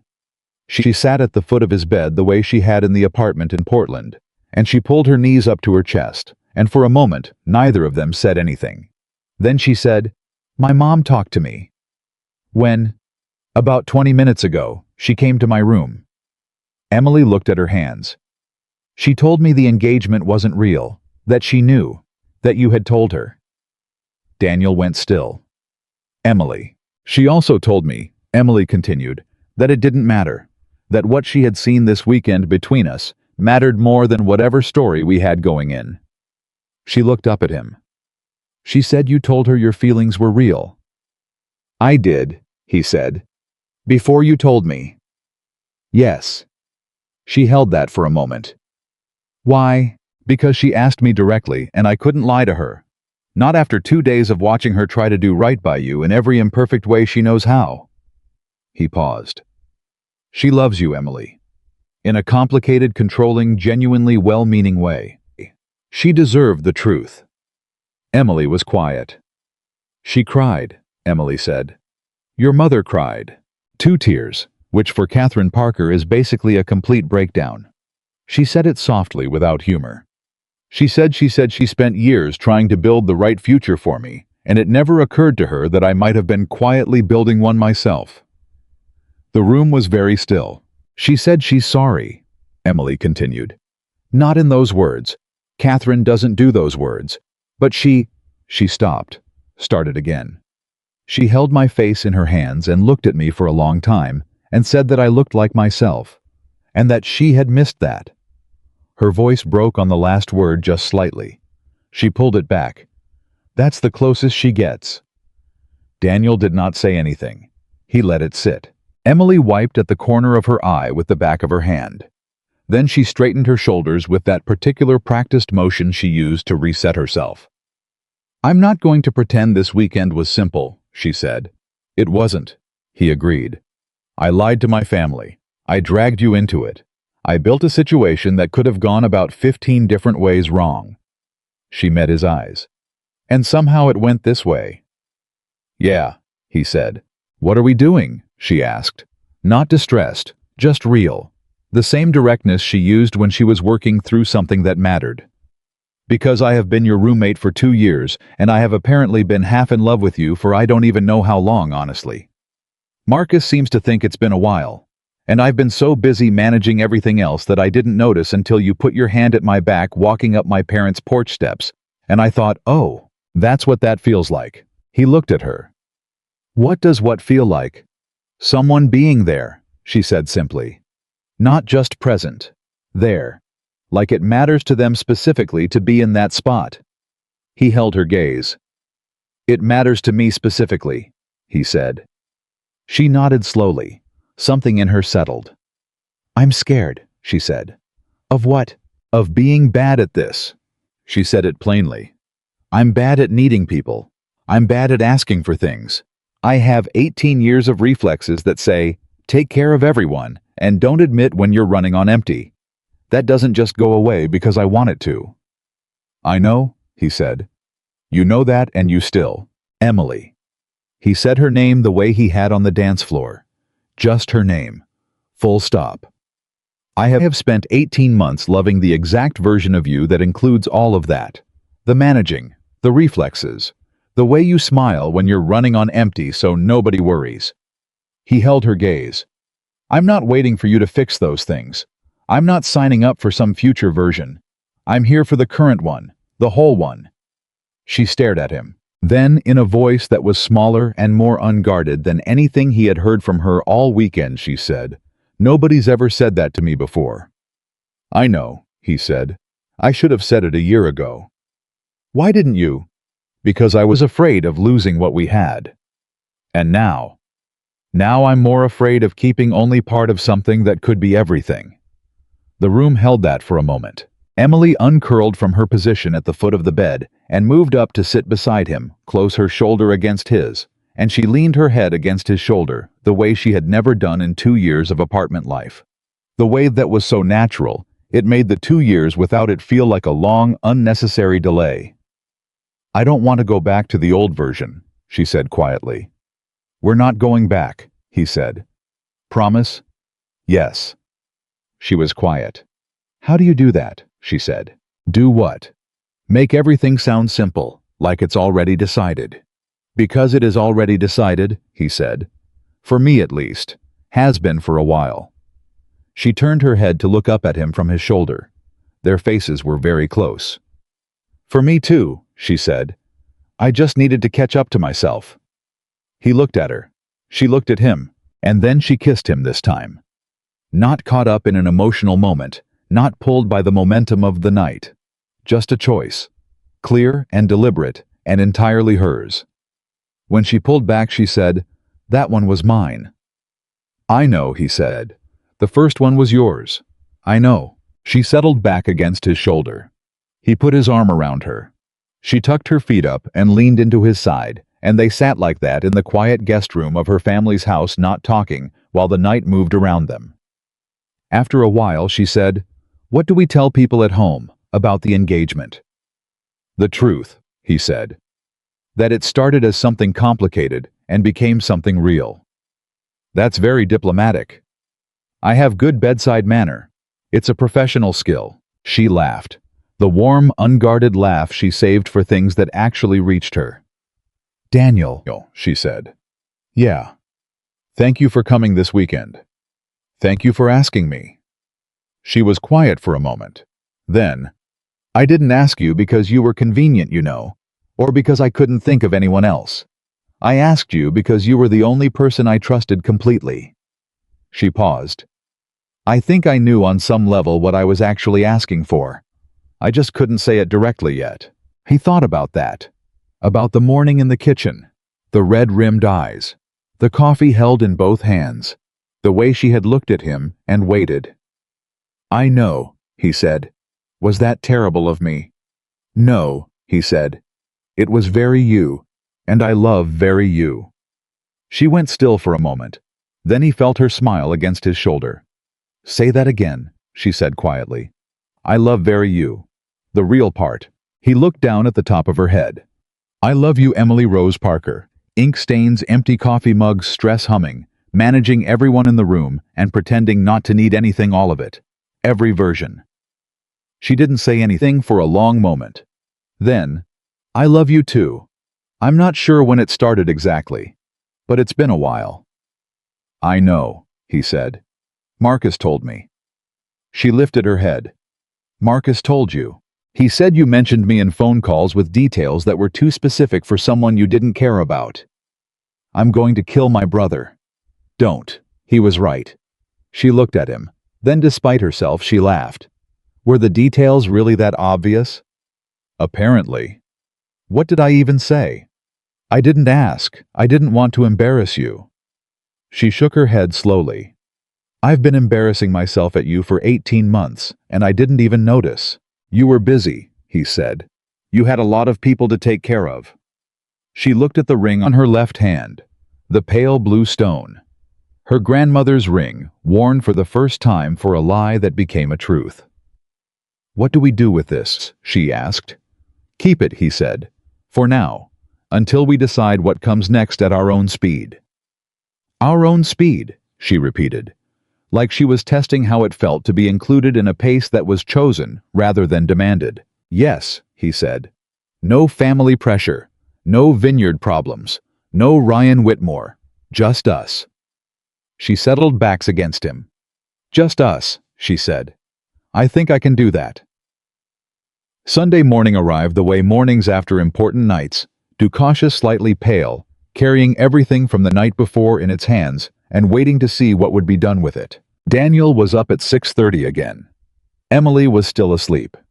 He came downstairs to find William alone at the kitchen table, earlier than anyone else. Coffee-made reading glasses on a notebook, open to a page full of calculations that he closed when Daniel came in.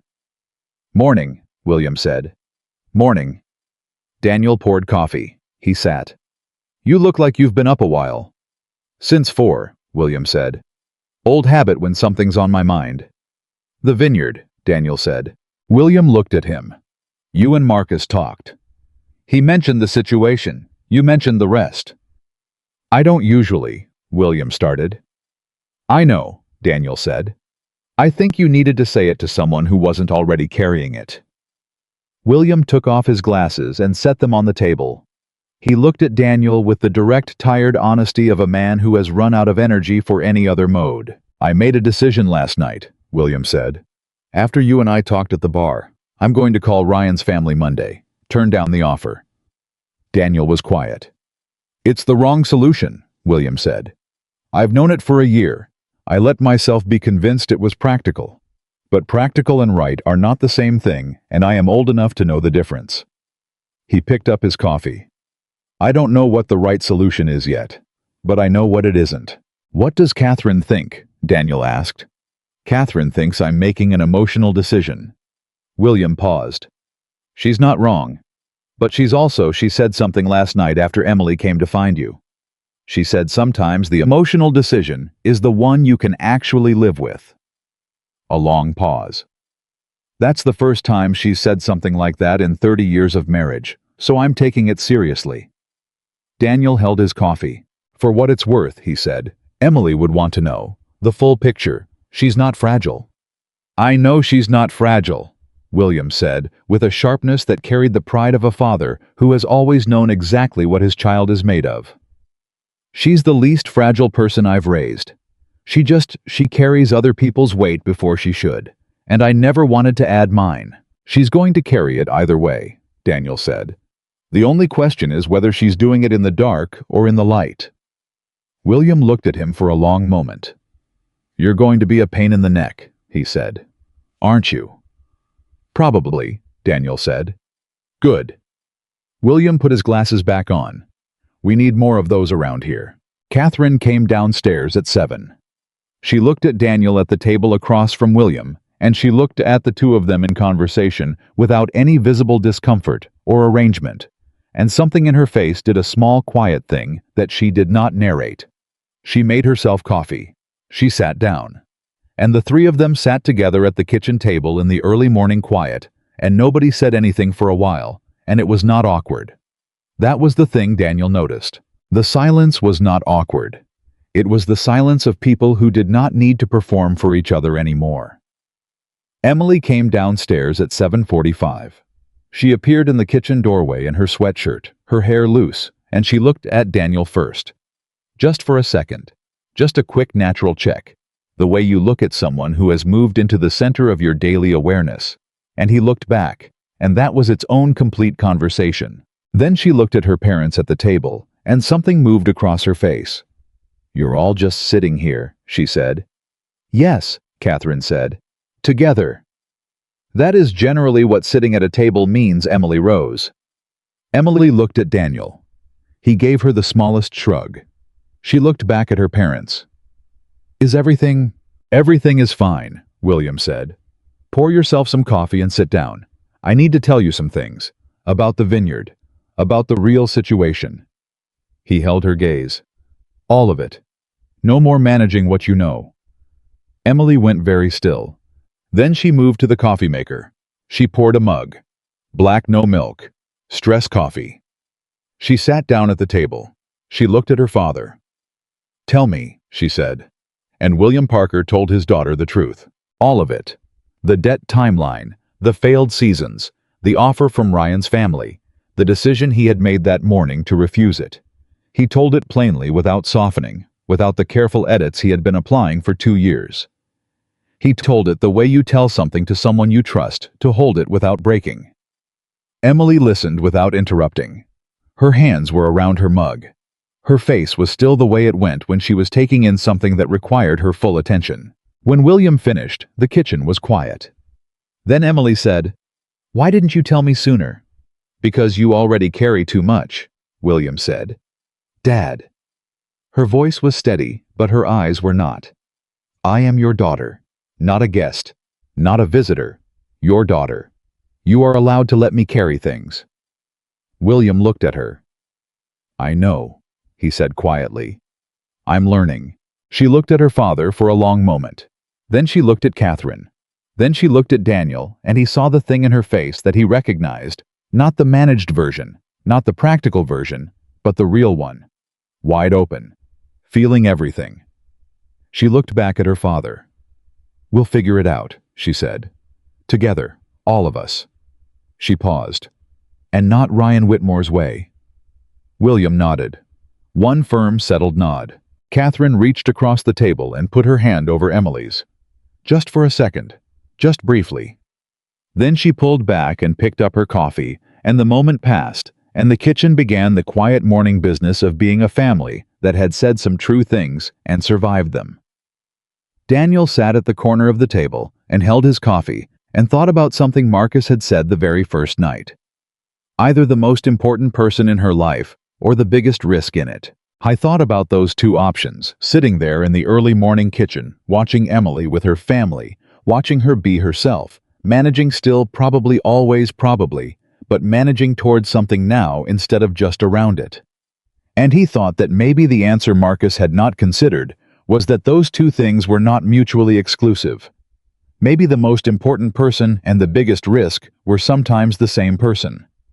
And maybe that was not something to be afraid of. Maybe that was just what love looked like when it was real. They drove back to Portland on Sunday morning with the windows down, and Emily's playlist running soft through the speakers, and somewhere around the 2-hour mark. Emily reached across the center console and put her hand over Daniel's where it rested on his knee, and she left it there, and neither of them said anything about it because neither of them needed to. That was the first new thing. The way the silence between them had changed. It had always been comfortable. 2 years of shared apartment life had built a silence that neither of them had to manage. But this was different. This was the silence of two people who had said the real things and were now living in the space those real things had opened up. Bigger, quieter, more room to breathe. Emily fell asleep somewhere north of Reading, her head tilted toward the window, her hand still loosely over his. Daniel drove and let her sleep, and thought about the weekend behind them and the week ahead, and everything that was going to need to be figured out in the reasonable, undramatic daylight of ordinary life. Because that was the thing nobody talked about. The morning after the important night. The drive home from the place where everything changed. The moment when the feeling had to become a decision, and the decision had to become a life, and the life had to be built out of all the ordinary materials that feelings had very little patience for. He was not afraid of that. He was for the first time in 18 months not afraid of any of it. She woke up outside of Eugene. Blinking, slightly disoriented, and looked at him for a second without saying anything. The way she looked when she forgot for just a moment to arrange her face. "How long was I out?" she asked. "About 90 minutes. You should have woken me up. You needed the sleep. She looked at their hands, still together on his knee. She did not move hers. What are you thinking about? She asked. Practical things, he said. Like what? Like the fact that we live together, which is either the best possible foundation for this or the most complicated one. She considered that. Best possible, she said. Yeah. We already know each other's bad habits. There's nothing to discover that's going to be a deal breaker. I already know you leave your work boots by the wrong door, and you already know I drink your coffee by accident. We're past the part where people perform. She paused. We've been past that part for a long time. He glanced at her. That's a very practical argument. I'm a practical person when I'm not panicking. You panicked into this whole situation. And look how it turned out. He laughed. She laughed. And that was the second new thing, the way laughter sat between them now, easy and unguarded. Without the slight restraint that had always been there before the invisible line, neither of them had crossed. They crossed back into Oregon just after noon. Portland came up on them gradually, the way it always did on the return from a long drive. The city reassembling itself on the horizon, familiar and specific. The particular version of home that only existed in that combination of gray sky and green hills and bridges over the Willamette. Emily looked at it out the window. I need to call my mom this week, she said. She'll pick up on the first ring, Daniel said. Probably. She paused. She texted me this morning, while you were loading the car. What did she say? Emily was quiet for a moment. Then she read from her phone.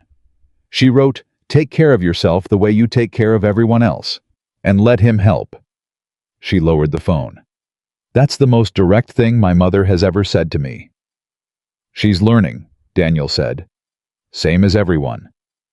Same as me, Emily said quietly. He pulled off the highway and navigated the familiar streets back toward their neighborhood, and when he parked in front of their building and cut the engine, they both sat there for a second, not moving, looking at the front door of the place they had lived together for 2 years. Weird, Emily said. Weird how? I don't know. It looks the same, but it feels different to come back to. Different good or different strange? She thought about it. Different, like something that was sideways finally got put straight, she said. Like the picture's been crooked this whole time and I didn't notice because I was so used to it. He looked at her. She was still looking at the building. Yeah, he said. That's about right. They carried their bags upstairs. Emily went straight to the kitchen to make coffee oat milk not black, which told him something important about her current emotional state. And Daniel dropped his bag in his room and stood there for a second, looking at the space that had been his and only his for 2 years, and thought about how quickly the geometry of a life could shift. She was standing at the counter when he came out. She handed him a mug. Okay, she said. I need to say something. Okay, he said. I know we said we'd figure the rest out at our own speed. And I meant that. I'm not trying to plan everything right now. She held her mug with both hands. But I need you to know that what happened this weekend, what I said, what you said, I meant all of it. And I know I have a track record of managing things and handling things and making everything look more okay than it is. I know you've seen that. And I need you to know that with you, I'm going to try to be different. Emily, let me finish. She looked at him directly. I'm going to be bad at it sometimes. I'm probably going to default to fine when I'm not fine. I'm probably going to handle something alone that I should have asked for help with. I'm wired that way, and I can't unwire it overnight. She paused. But I'm telling you now in the daylight in our actual kitchen, with no family pressure and no fake engagement and no audience, I want this. I want you, the real version. And I'm going to work at it, even when it's hard. He looked at her standing there in their kitchen in the morning light, with her oat milk coffee and her completely undefended face, and 18 years of reflexes she was choosing to push against for the first time. I know, he said. You always say I know, she said. Like you've already accounted for everything. I have, he said. All of it. I'm not surprised by any version of you. I just want to be there for them. She stared at him. Then she put down her mug and crossed the kitchen and wrapped both arms around him in the specific full, unperforming way of someone who has decided to stop measuring how much they're allowed to need. He held her back. Completely.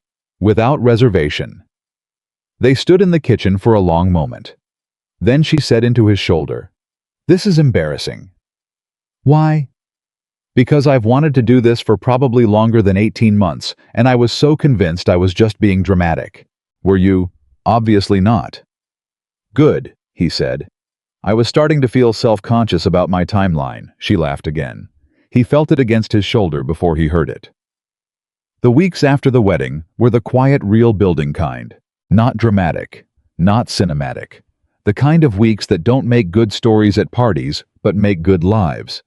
They were still roommates, still sharing the apartment, still operating in all the same practical rhythms. But the rhythms had changed key. The same notes, different music. She stopped managing around him.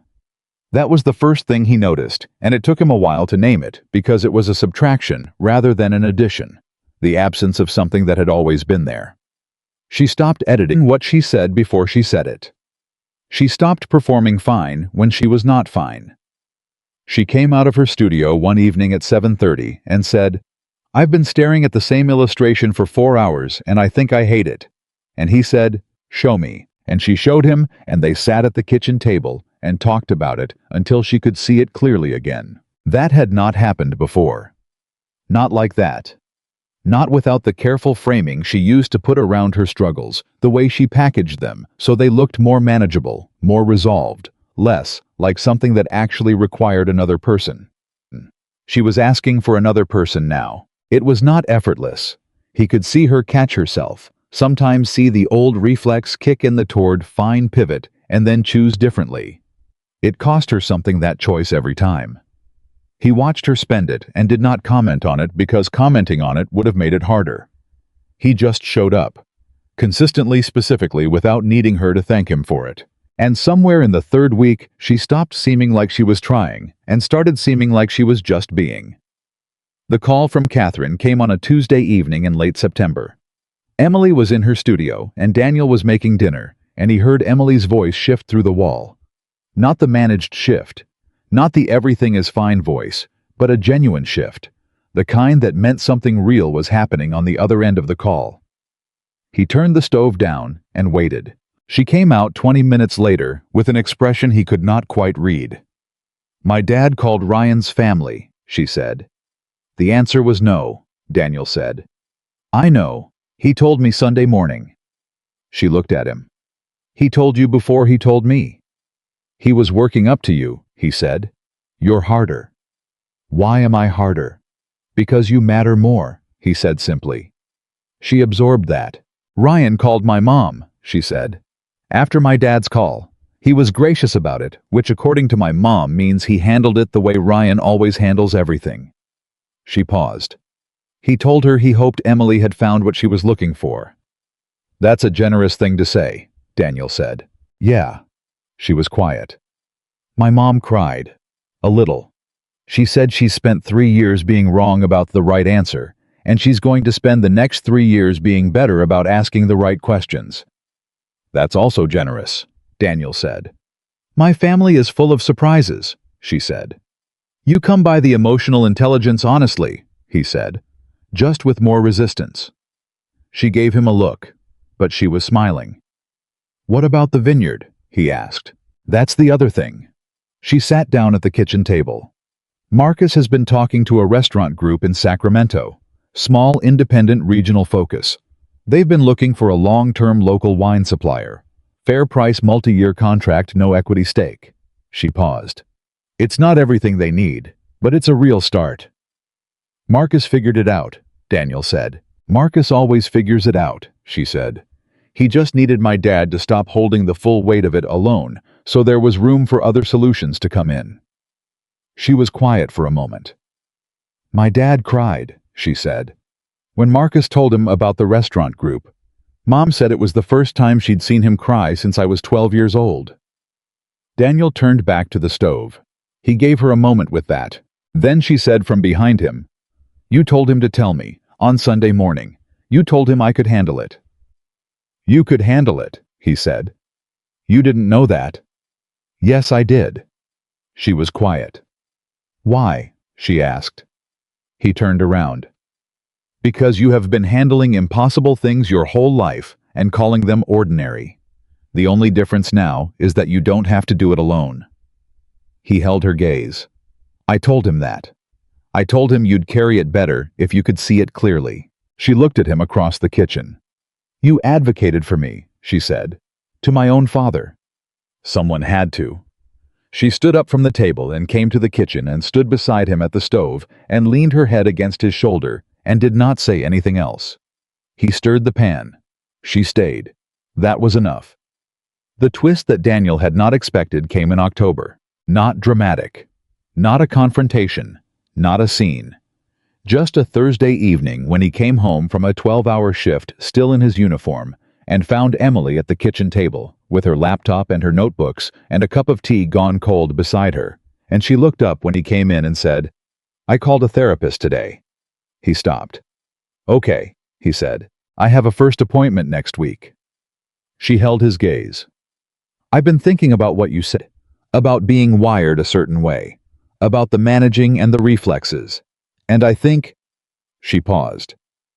I think some of those wires were put in by things that happened a long time ago, and I've been maintaining them for so long that I stopped questioning whether they were actually mine. She looked at her hands. I want to understand myself better. Not to fix something, just to understand it. He crossed the kitchen. He sat down across from her. That's one of the bravest things you've ever done, he said. It's just a phone call, she said. Emily. She looked up. It's one of the bravest things you've ever done, he said again. She held his gaze for a long moment. Then she nodded. Small reel completely unperformed. Will you? She stopped. Started again. Will you still be here while I figure that out? Because I don't know how long it takes or what it looks like, and I might be... She paused. I might be harder to be around sometimes. If I'm actually dealing with things instead of managing them. He looked at her. Emily Rose Parker, he said. I have been here for 2 years without asking for anything. I am not going anywhere because you decide to be honest with yourself. She pressed her lips together, nodded again. Okay, she said quietly. Okay, he said. He got up to make himself dinner. She went back to her laptop, and the apartment held them both with the specific, uncomplicated warmth of a space that had finally become what it was always capable of being. 8 months passed. Real, ordinary, irreplaceable months. Emily went to therapy every Thursday. She came home from some sessions quiet and processing, and he let her be quiet. She came home from others with something slightly undone about her.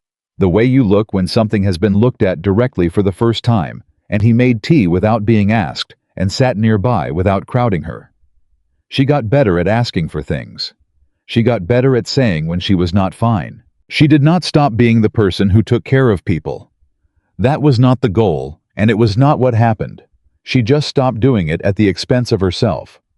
There was a difference, and it was significant, and he watched it happen over those 8 months.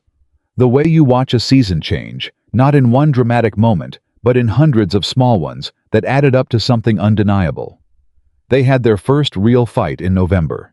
It was about something ordinary. A miscommunication about plans a week, where both of them were stretched thin and handling it badly. The specific friction of 2 people learning each other in a new way, while also still living together in all the old ways. Emily got quiet in the way she used to manage herself into, and Daniel pushed instead of waiting. And she said something sharp, and he said something he should have thought about longer, and they spent about 6 hours in their separate rooms being frustrated at each other. Then she knocked on his door. 3 times. The specific pattern. Come in, he said. She sat at the foot of his bed, the way she always had. The way that was now in his mind so thoroughly associated with real things that just the sight of her sitting there settled something in him. I defaulted, she said. I know. I got scared, and I went quiet instead of saying what was actually wrong. And I pushed instead of waiting, he said. Which is on me. She looked at her hands. My therapist says the quiet is a protection reflex, that when I feel like someone might be disappointed in me, I remove myself from the equation so I can't be evaluated." "That sounds right," he said. "It's exhausting," she said. "Knowing why you do something and still doing it." "Yeah," he said. "But knowing is the first part. The doing comes after." She looked up. "Are you mad at me?" "No," he said. "Are you mad at me?" "A little," she said honestly. "That's fair," he said. "I pushed." "You were worried," she said. "I know the difference." They looked at each other across the guest bed that was now just his room in the apartment that was still theirs, in the life they were building deliberately and imperfectly, and with their whole attention. "We're okay," she said. "We're okay," he said. She nodded. She did not leave immediately. She sat there for another minute the way she did when she was letting something settle, and he waited, and then she stood up and said, "I'm making pasta if you want some." And he said yes, and they went to the kitchen together, and that was that. The fight was real. The repair was real. The pasta was real. All of it was real. That was the point. The morning Daniel proposed, he woke up at 6 and lay in his room staring at the ceiling for 45 minutes, thinking about timing and words, and the specific weight of the ring box in his jacket pocket, where he had put it the night before, and then second-guessed himself 3 times before leaving it there. He had bought the ring 2 months ago, not an impulse.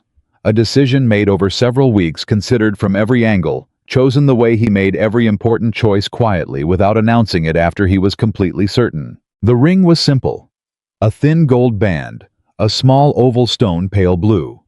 Similar to her grandmother's ring, which she had returned to its box after they got home from the wedding, and which she sometimes took out and held for a moment when she thought he wasn't watching. He had noticed. He had said nothing. He had filed it away with all the other things he noticed. He came out of his room at 7:15 to find her already on the back porch with her coffee, which meant she had been up early, thinking about something, which meant her mind was already running, which meant this was probably a good time or a terrible time, and he could not tell which. He stood in the doorway. She looked at him over her mug. "You're doing that thing," she said. He felt his chest tighten slightly. "What thing?" "The thing where you look completely calm, but your jaw is doing something specific." She studied him. "You either have something important to say, or something went wrong at work." He stepped out onto the porch. He stood in front of her. She looked up at him, and whatever she saw in his face made her slowly set her coffee mug down on the porch railing, and she stood up, and they were face to face in the early morning quiet. "Daniel," she said. "I'm not going to give a speech," he said. "You know I'm not good at speeches." "You're actually very good at saying the right thing," she said. Her voice was careful, watching him. "Then I'll say the right thing." He reached into his jacket pocket. He held the ring box in his hand.